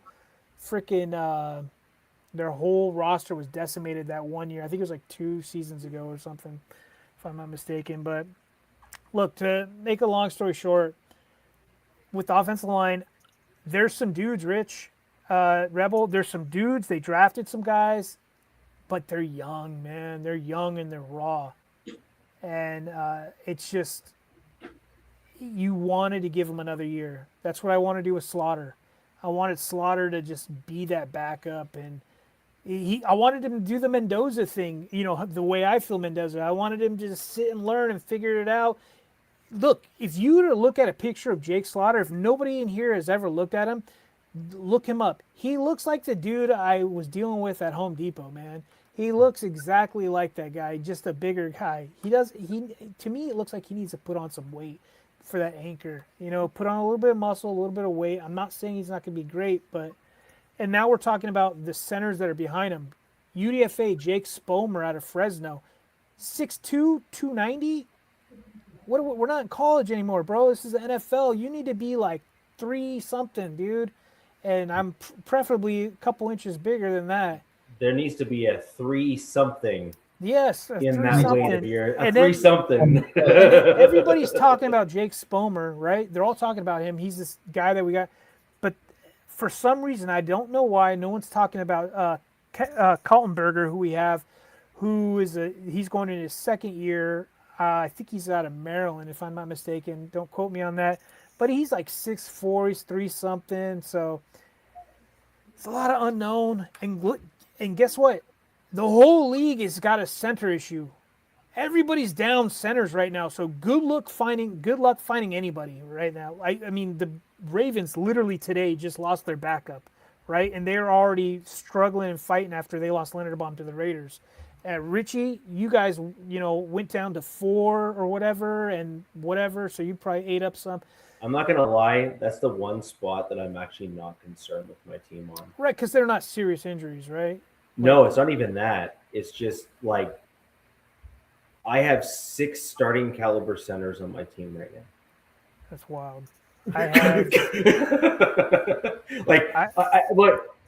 I'm being serious. Like I have Dieter, I have Alex Forsyth, I have Whatabagle, I have Throckmorton. Throckmorton plays center too? He played center most of the preseason, and we freaking killed that other team. And like he was like perfect. Huh. And then I also have Quinn Miners, who most people forget. We don't want him playing center, but he could do it. Yeah. No, he played center at in his college alma mater. That was one of his primary positions. Shit. So I mean, look, the guys that I mentioned, they're all centers. They've all played center. That's where they're coming from, but they're not proven in the NFL. That's my main concern. No, I mean, the in fairness, Miners isn't either. In fairness, Miners not proven in the NFL, but he's also an all-pro guard at the NFL level, and so a Miners step down is kind of not that big of a deal in the scheme of things. My fear right now with this current O-line, if it is going to play out the way I do, is going against elite 0 and 1 techs. And then third and longs are going to give me PTSD because that's just where I'm going to have my PTSD. Mike McDaniel. Don't worry about us, then. We have neither. Yeah. Mike McDaniel's got to work his magic. But look, we don't have a 0 or a 1 pick. That's my game. We've got the Niners coming up, and supposedly the starters are going to play a series, but to be honest with you, with our injury luck these last few days, Richie, I'd rather they sit them. Yeah, sit them. I'd rather they not play at all. Yeah. So they don't need to. No.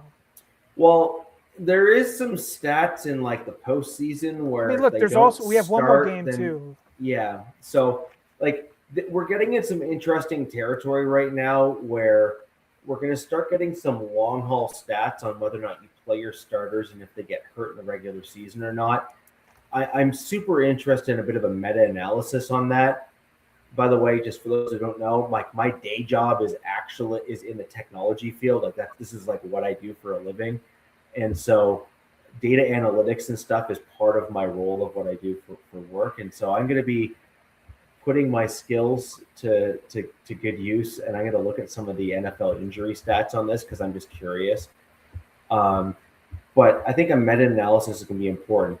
By the way, Rebel, just on that note there as an example, the meta-analysis has been around for enough years now that resting your starters in that last game, if you're a lock for the playoffs, is actually not in your best interest. Well, the overwhelming majority of teams that sit their starters in that last game, like the one where you're leading into the playoffs where you're a lock.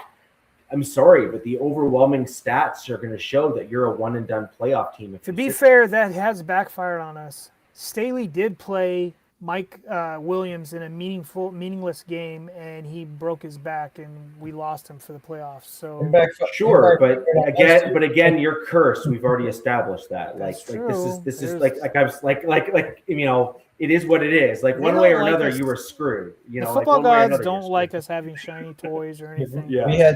we had Derek Carr out there in the fourth quarter when we were, already had a playoff spot wrapped up, and he broke his leg in 2016. So I remember that. Oh my god. I'm not a fan of playing people on the last game. Yeah. Damn, that brought back memories. Just to kind of keep the show moving along here, I'm going to jump into my Denver Broncos in our first preseason game, give us a little breakdown analysis and other things like that. And I promise to not disappoint. I'm going to stay true to form based on the show last week. I have taken notes, and they're pretty solid. Richie, it's just a preseason game. Sure. So I've taken notes. So I have a different opinion than what the vast majority of folks out there have when it comes to Jarrett Stidham. If you look online in Broncos country and you look at all of the Broncos podcasts and all the Broncos shows and all the Broncos X in Twitter universe and the whole crap like that, everyone is going just, Jarrett Stidham, oh my gosh, wow, he just looks so amazing and blah, blah, blah, blah, blah. And then, but they're using Jarrett Stidham in terms of the fact that he played with the ones and he played with like all the other stuff. And they're like, just like, basically hoping that he produces their firstborn or something. Like, it's ridiculous. Didn't he play with the ones in the playoffs last year? Yeah, he did. How did that go? Again, like, look, dude, I agree is the long and the short of it. Like, there's no sense in me, going on about it. However, then on the flip side, all these fans are like, oh, Sam didn't look nearly as good as Jarrett. It's like, of course not. He was playing with the 3s and the 4s. Like, miss me with that nonsense, man. Completely miss me with that crap. And so yeah, and I'm seeing a lot of these people that Jonah Ellis is basically wearing his gold jacket. Jacket already? Damn. Yeah, but again, my whole thing is, look, I will admit a few things on Jarrett Stidham in this last game. He looked very good. He looked poised. He made good throws, and he made the right choices while playing against another team's second stringers and playing with the Denver Broncos ones. Notice how I included those last two things? Yeah, most other dudes don't, right? They just simply are like, oh. So that's how you kind of know that I'm keeping it kind of straight down the middle with everyone here, and the fact that I'm actually giving you proper analysis, because most of these other podcasts just basically try to say that Jarrett Stidham is like, the next greatest quarterback to ever step onto the football field. Now, what I would like to see from my Denver Broncos, and I've heard rumors that this is what we're going to see in this upcoming game. Now, I'm skeptical, but I would like to see this. If the Denver Broncos are truly trying to carry only 2 quarterbacks this season, I would like to see Bo Nix play for like a series, like one series, to just get his sea legs under him. We're playing back in Mile High, which means we're playing on grass, which is going to be better for his recovering knee and ankle, which is, 2 thumbs up. Thank you. And so I'd like to see him just play that one series to just kind of get into the ebb and flow, and someone needs to get in those old school hooks and just yank him off the field and say, the bench is that way, young buddy. And you want him to play, but you don't want him to get hurt. And there's a fine line between that. And anyone that thinks that we're going to go ahead and have a spectacular season this season without Bo Nix is lying to themselves. Now, what I want to see as the second quarterback is I'd like to see Sam and Jared flip. I want Sam to play with the 2s and even some of the 1s to get those guys those extra reps. But I want us to see Sam with better talent on the field to see if he's ever able to make faster decisions, get the ball out of his hands quicker, throw those seam routes that we saw from Stidham with more athletic talent on the field, and also get a run game that's able to get those larger, more explosive chunk yards on the run game as well, which, by the way, changes the offense quite dramatically if you have a running back that can get 14 to 15 yards on a per run basis. That's kind of a big deal. And so I'd like to see that from my Denver Broncos, is to kind of see the quarterbacks invert in the second preseason game. and then start to make some decisions in terms of where you think those rankings are going to be. But I want to see them get a fair shot, and rather than stack the cards against Sam and basically gift it to Stidham. I think that's stupid, especially considering we already saw him play like dog water in the playoffs last year when we actually needed him. So, in my opinion, you got to give Stidham a pretty steep uphill climb, if I'm going to be honest. And I think that's, an important piece. D-Rock, I agree. I'm going to get to him a little bit later on. Now, number 2 is Davis Webb. We saw some great stuff on the offensive side of the ball in that game, if we're going to be honest. We saw 360 yards in total offense. Yes, I had that number memorized. We saw in that game, which was pretty spectacular. It was 359, but I'm rounding up, so bear with me. So it's 359 total yards of offense, 360 by my rounding up numbers, which is spectacular. That's some pretty solid offense.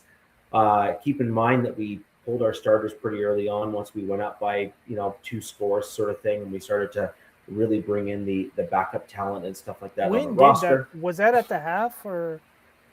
It happened after the first 2 series, I think, or 3 series. And it was done in waves. We saw some guys stay out there a little bit longer, and we saw some guys get pulled faster. So okay. Sutton lasted like 1 or 2 series. I just saw on a snap with count. The Falcons, it was like punt, interception, punt, pick 6 or something. I was like, they had a rough day. Oh, yeah. But that was the defense. And the defense didn't stay on for all that long. The defense was on, and we started rotating some of the starters out.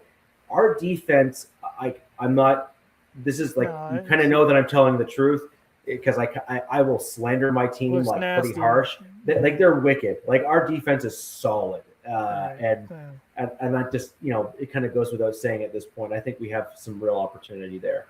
But Davis Webb had a very aggressive fast start. Another thing to keep in mind, we had a 6-play, 69-yard opening touchdown drive in that game. This is a very rare thing for the Broncos. Sean Payton normally kind of like feels the water and kind of starts off slower. So we've been talking about the last 3-4 podcasts about the Denver Broncos, what our offense is going to look like. Like what's going to be Sean Payton? What's going to be, Davis Webb? How are these two, masterminds, as it were, going to mesh their playing styles? And I think we saw quite a bit of that in this preseason game. I think we saw Davis Webb and his aggressive play calling style in the early part of the game to ensure that the Denver Broncos had an aggressive start and did some really great things on offense. And then I think we saw the little bit of the Sean Payton influence come in at the end, which I was not happy about in any way, shape, or form, because Sean Payton loves to kind of he likes to stretch out how the play calls work out at the end of the game to try to run out the clock. So he kind of calls certain plays at certain points, I suppose to his credit, because he wins a ton of games. So like it's obviously working, right. But he likes to call certain plays to just like make the game edge out, boring and long for the end of the games when he's winning, to try to coast out to the win. And he's willing to win it by like a score or 2 at best. Whereas I want to win by 20. Like I want to go pedal to the metal right to the end. And dude, if I put up 90 points on you, looks like you need to find yourself a new defensive coordinator. Sorry, not my problem. What team or OC just said they want to be the highest scoring? Who was that was just talking about that? You guys know? That I don't know. Some OC or somebody out there saying they want to be the most explosive or something, but that makes sense what Richie just said. So like my whole thing is you don't want to get your offense on and off the field super quick, because then your defense can't stay rested. But at the same time, you want to put up major points so that all of a sudden, like your defense is able to start teeing off on other teams and just slaughtering the quarterback. Half. Yeah, 100%. Sustained drives. Correct, 100%. You want the 2015 Denver Broncos defense that just slaughters teams because you're up by a score or 2, and then the defense just kills them. Like you literally just want Von Miller and DeMarcus Ware coming off the edges and killing them. Like that's just literally what you want. So that's my number 2. My number 3 is going to be our defense. That was ridiculous. Like you kind of listed off a couple of the highlight reels there, DZ. Like that was crazy how good that defense looked on the field. Was it last week or a couple weeks ago? I was like, oh, the Falcons are my sleeper team. I need to like change that. Like I don't even care if Bijan and some of their guys weren't out there. Like, no, dude. Like, dude, no. So some things to keep in mind. Just some things to keep in mind. The Broncos forced multiple first half turnovers, and it led to us scoring 14 points. Yeah. So what that means, just for the listen. So yeah, exactly. As like an opposing team, you're like, oh crap, right? But what that means, just for like the general audience that's watching us and listening to the podcast, is in preseason, that means that we're playing against the team's starters and the team's backups, right? Like that's the first half of most of these preseason games. So that means that we just basically demolished the Falcons, just like outright. Like it wasn't even a game at that point. And then the Broncos started pulling a lot of our offensive players to make sure they didn't get hurt. And then we started pulling our defensive players, and then we had another 2 turnovers. Depth is great. Depth is a wonderful thing, you know what I mean? And so something to keep in mind. Keep in mind Corinne Reed with that INT and the Pax breakup, undrafted free agent inside linebacker from last year. Like we had some amazing plays there by our depth on the defensive side of the ball. And I think what we ultimately saw in the Falcons game is that I legitimately think that some of our roster cuts from the defensive side of the ball in particular, they're going to be starters for a good percentage. They're going to get scooped up. Yeah, like for sure. Yeah. So that's my number 3. Number 4 is that we saw a legitimate running game without Dobbins. Well, to be fair, you're not going to have him for the whole season, so you're going to have to rely on your backup. I agree, but the guy but that he I saw, promised, man. He pinky promised, right? So we all you know, pinky promised. He has fingers crossed being his other back.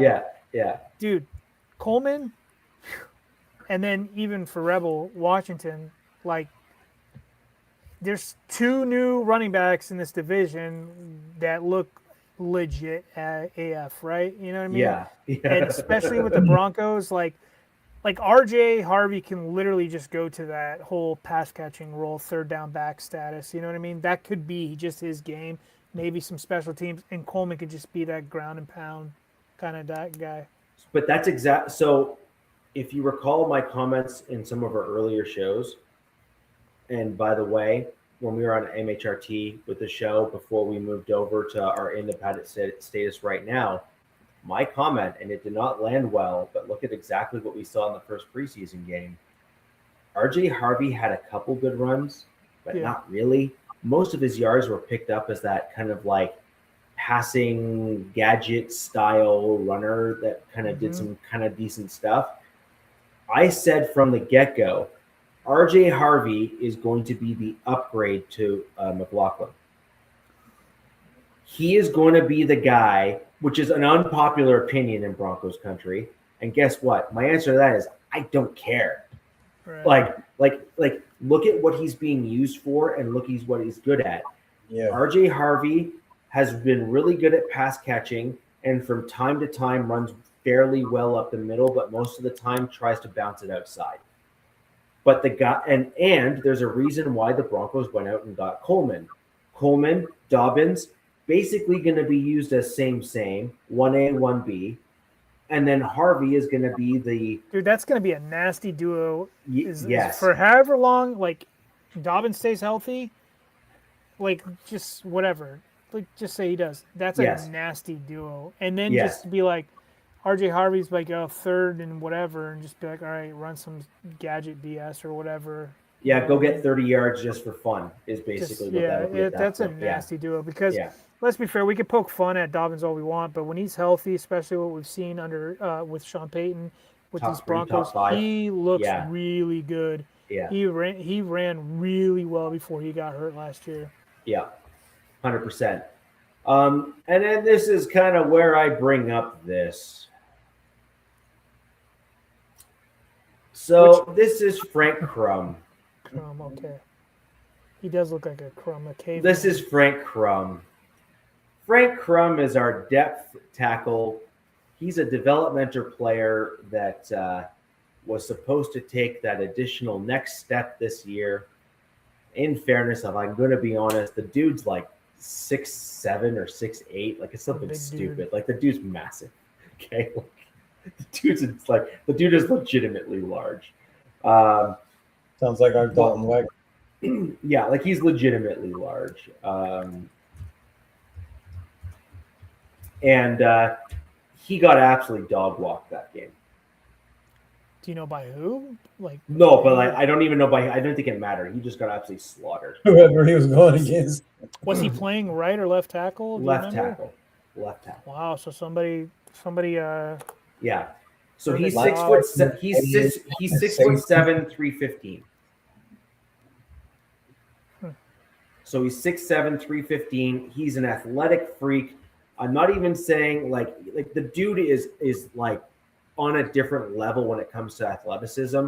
A guy that big. Out of the draft 2 years ago, I thought he was, his speed and agility and the drills. I was like, man, for his size, this dude's gonna be a freak.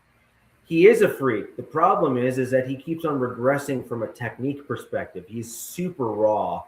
He came out super raw. He progressed really well under the coaching staff. Do we know where he came from? What school off the top of your head?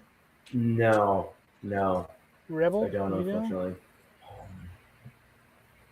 I mean, I could look it up. I was just like, Rebel threw out some of his. No, why I want to say Virginia, but I don't think that's it.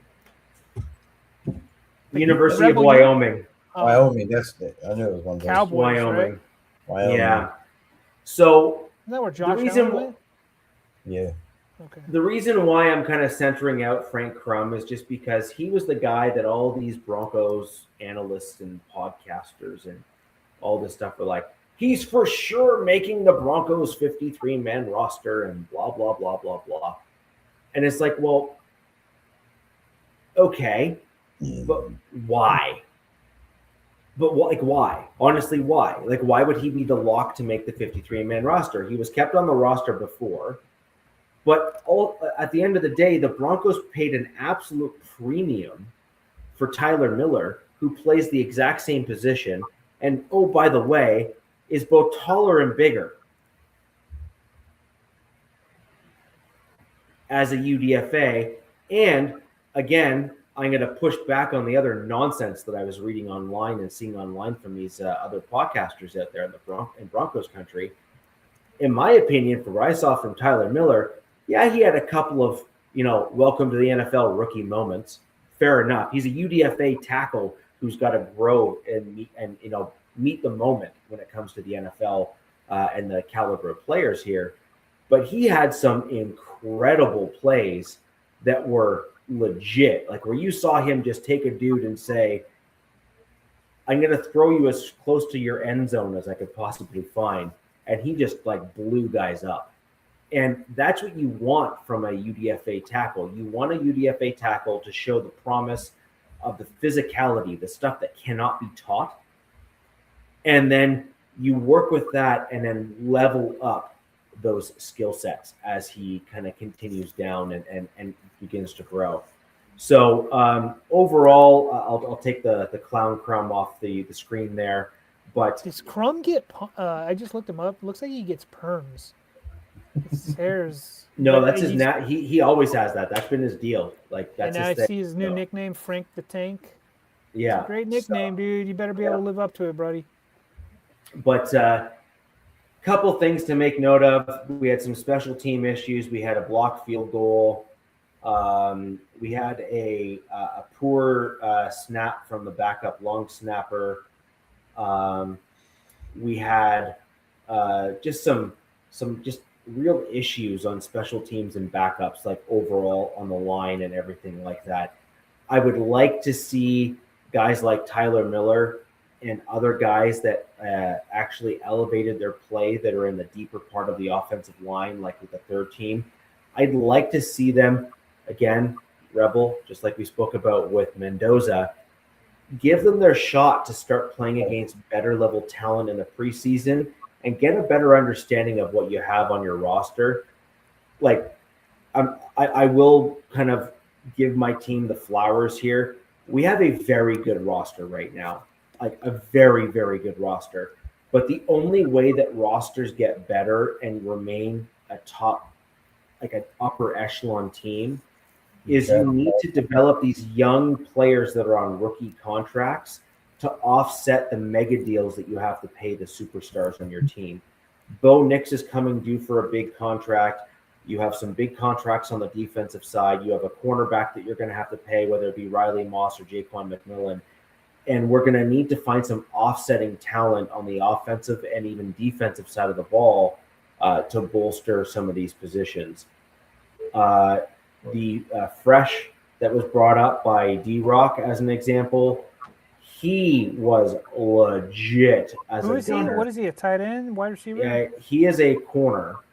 Oh. If I'm not mistaken, and he played real well. So we had Fresh and Butler come over from the UFL. I believe Fresh is the guy from the UFL, if I'm not mistaken, and he killed it. Both of them, like Butler did not have a good game, but Fresh really leveled himself up and showed that he belongs in a conversation. I do also want to give massive props to one other player that was a UDFA. And then one other guy, I just want to make sure get some credit for the game as well. A wide receiver with the last name Manjack, which is just a legit last name, like just, good for you. And by the way, his last name is Manjack the Fourth. So he's like one of four with the same name, which is amazing in and of itself. So that's spectacular.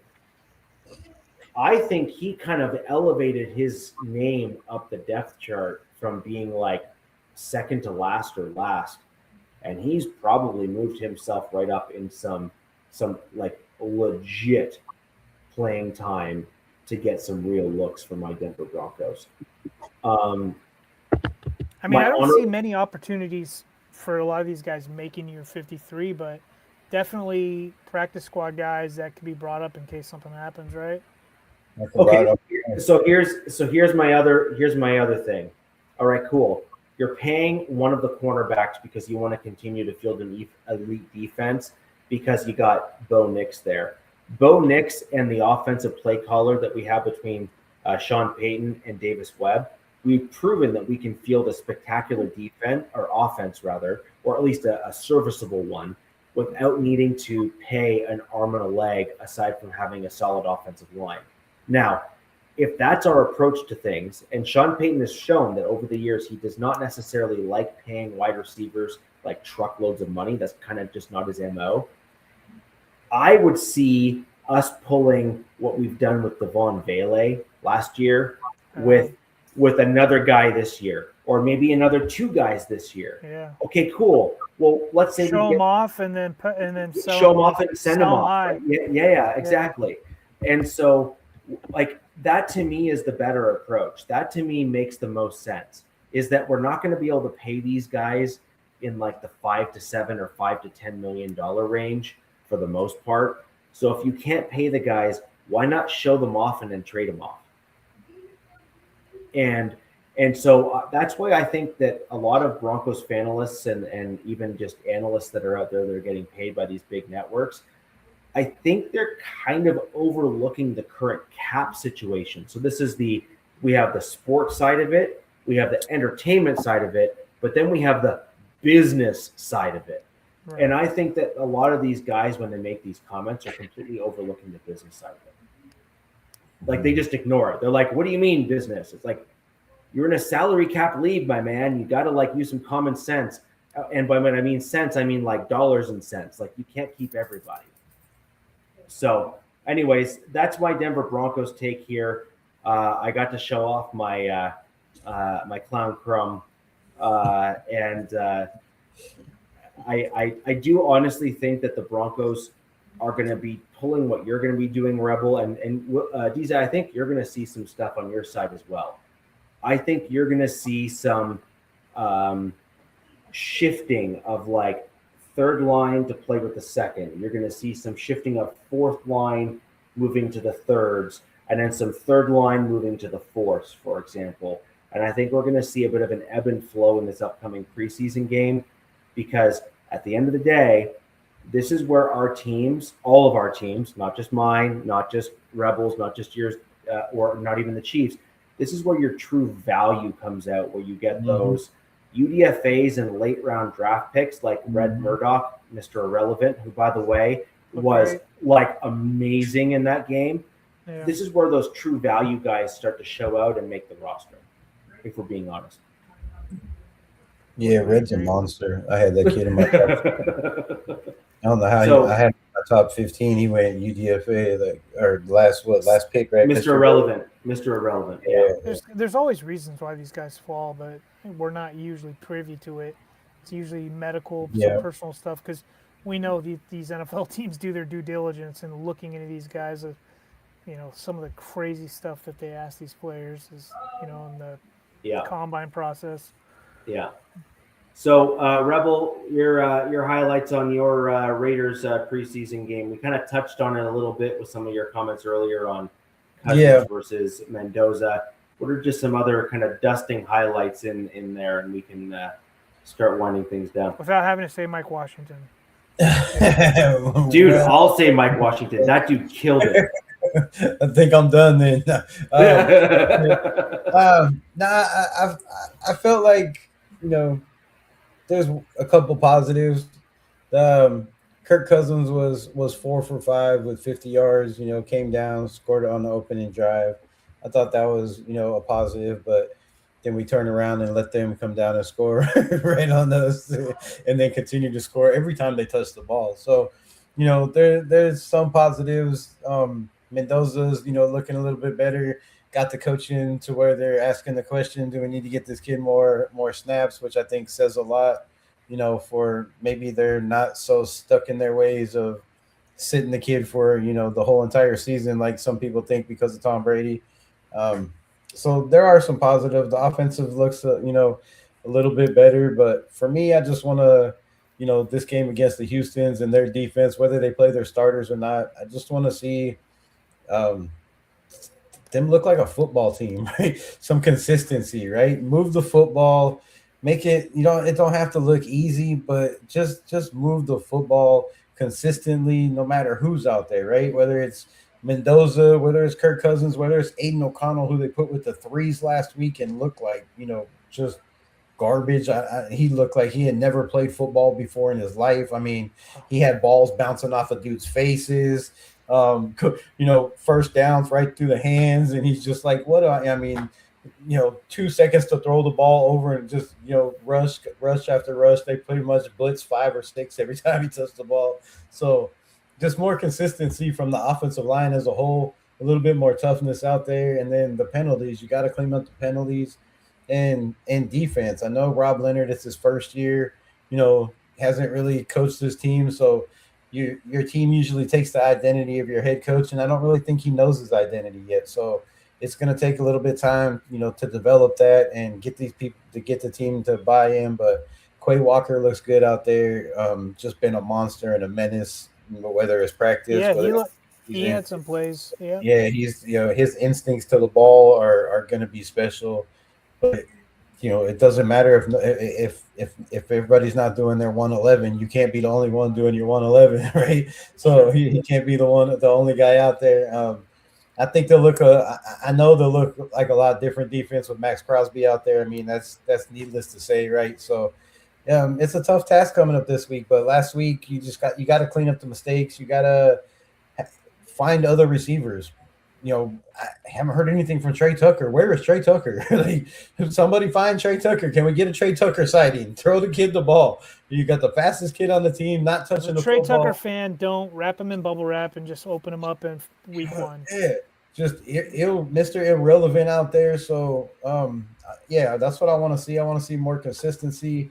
I want to see better spacing from the offense on the twos and threes. The offensive calls from Kubiak to me just didn't look like Kubiak. Now I know it's preseason and you're not trying to show, you're not trying to show cards, but when you got receivers running into each other at the line of scrimmage, you're running cross routes and they're both running. The play's over. It's done. Right? Right. You got one other receiver that's going out for the ball. The other two just got tied up. The play's done. So you can't have that. You can't have receivers in the same spot running, running the same routes from different sides, ending up in the same spot. So just a lot of things need to be cleaned up. So I want to see, a little bit better, more consistent play on both sides of the ball, especially defense. You need somebody to step up on that defensive line and show that they can stop the run, or at least give them some kind of trouble, or slow them down so the back end can at least get there.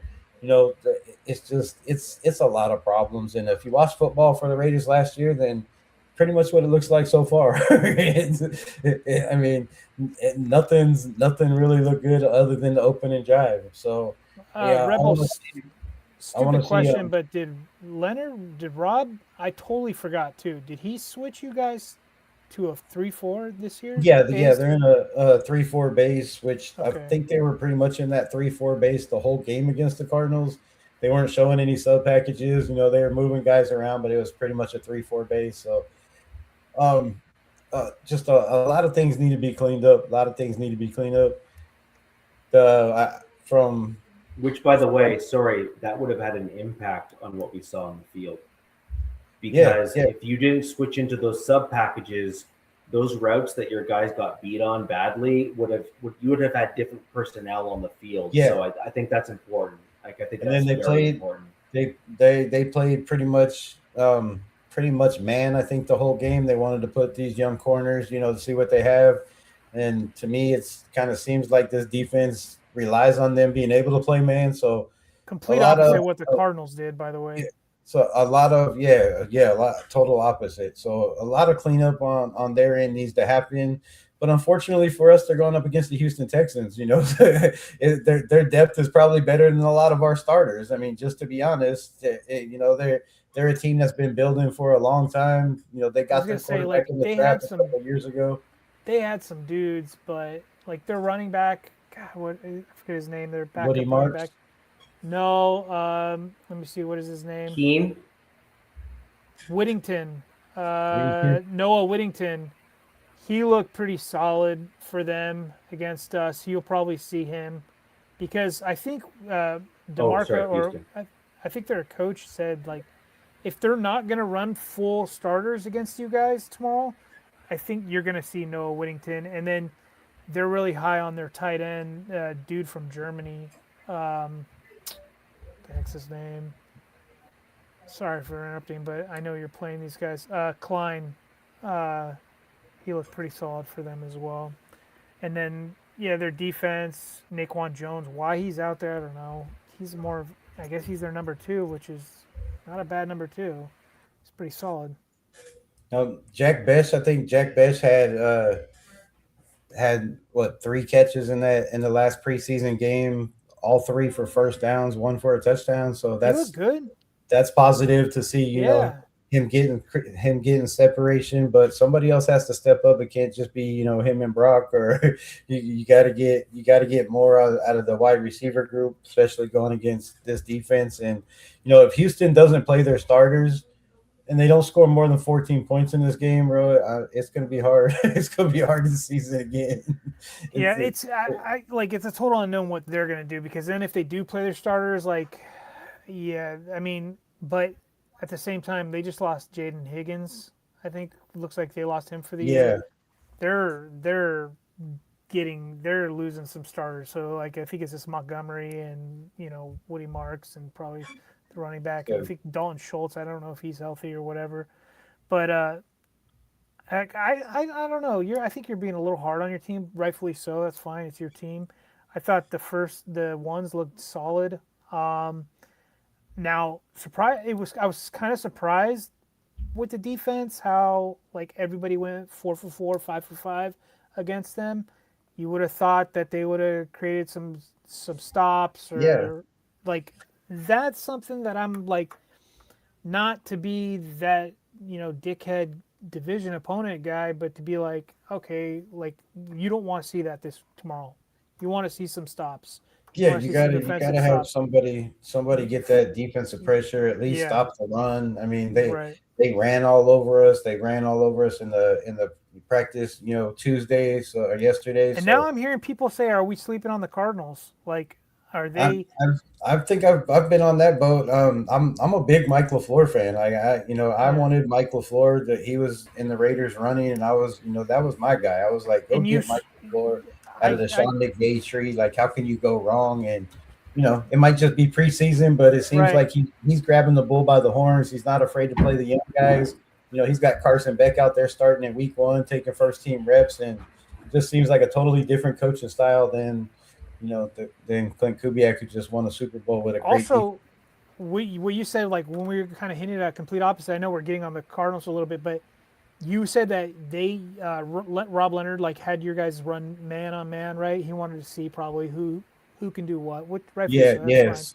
Seeing The who's out there. Cardinals were running a college style defense, all bracketing with their secondary and stuff, which I thought was kind of interesting. I was like, whoa, this is and it looked like they ran pretty decently. Like, and I'm saying this because that's who the Chargers are opening up the season with. Yeah. We're playing the Cardinals game 1, and looking back weeks ago, everybody's like, oh, you're playing the Cardinals, automatic dub, and now I'm like, damn, dude, I don't know, man.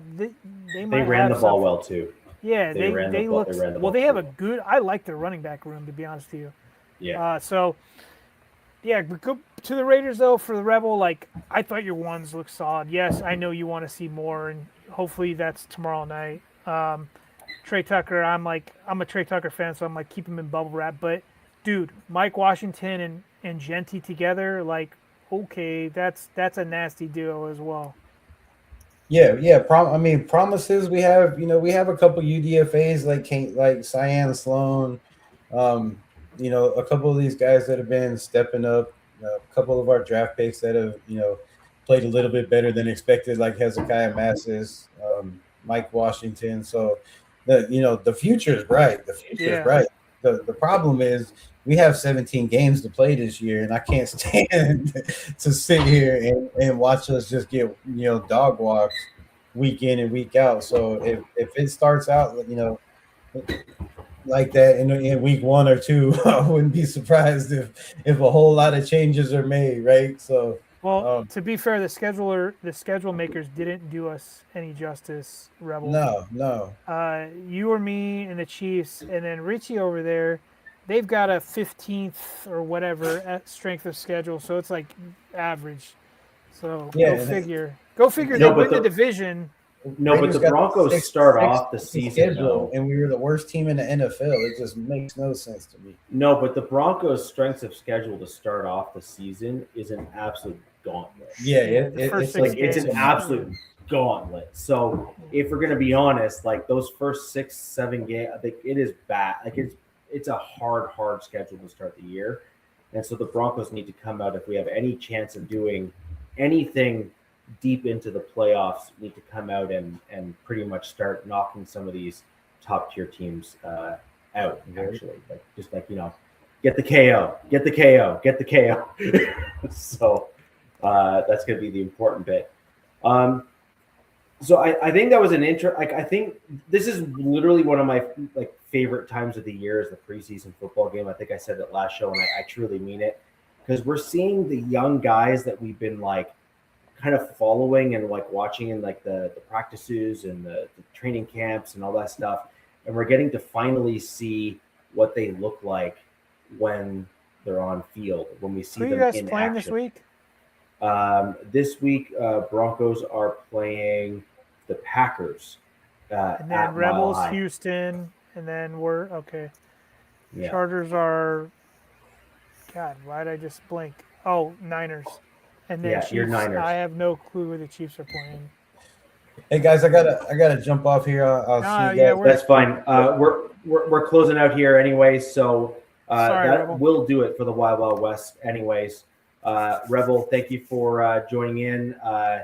You're gonna have some live action kind of comments for us hopefully next week. Oh yeah, I will have a book like Kubiak's offense full of notes. Yeah. I hope there's some better ones in there than this week. But man, Yeah.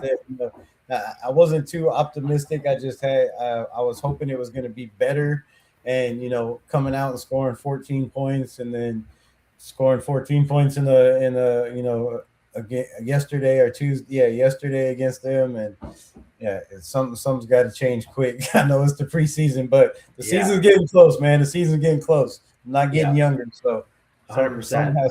Something has to flip. Just real quick on some housekeeping stuff here. We are a collaboration of a bunch of channels here. Down below in the description, we have all of our channels listed there. You can go to each and every one of them, depending on, no matter actually which fan you are, Raiders, Chargers, Broncos, or Chiefs.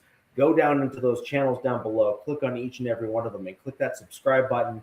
It helps each of the channels grow, and then helps the algorithm then expand out and reach more football fans, just like the group of us that are here now and have been all show. Also, what will also help everybody involved here, and these are all free and very easy things you can do. There is a thumbs up button that looks kind of like my hand right here at the bottom of each and every video. Click that on each and every one of those channels as well. Again, it helps broaden the reach of the show to get additional folks in here. Again, just like the group of us here that have been here all show. And that's going to do it for the Wild Wild West today on a Wednesday, just ahead of the second preseason game of 2026. We will be back with you guys next week to review the second preseason game, where I hope we all show some progress and start seeing some things that we are more than interested in. So, ladies and gentlemen, where the West Side is the best side. Peace!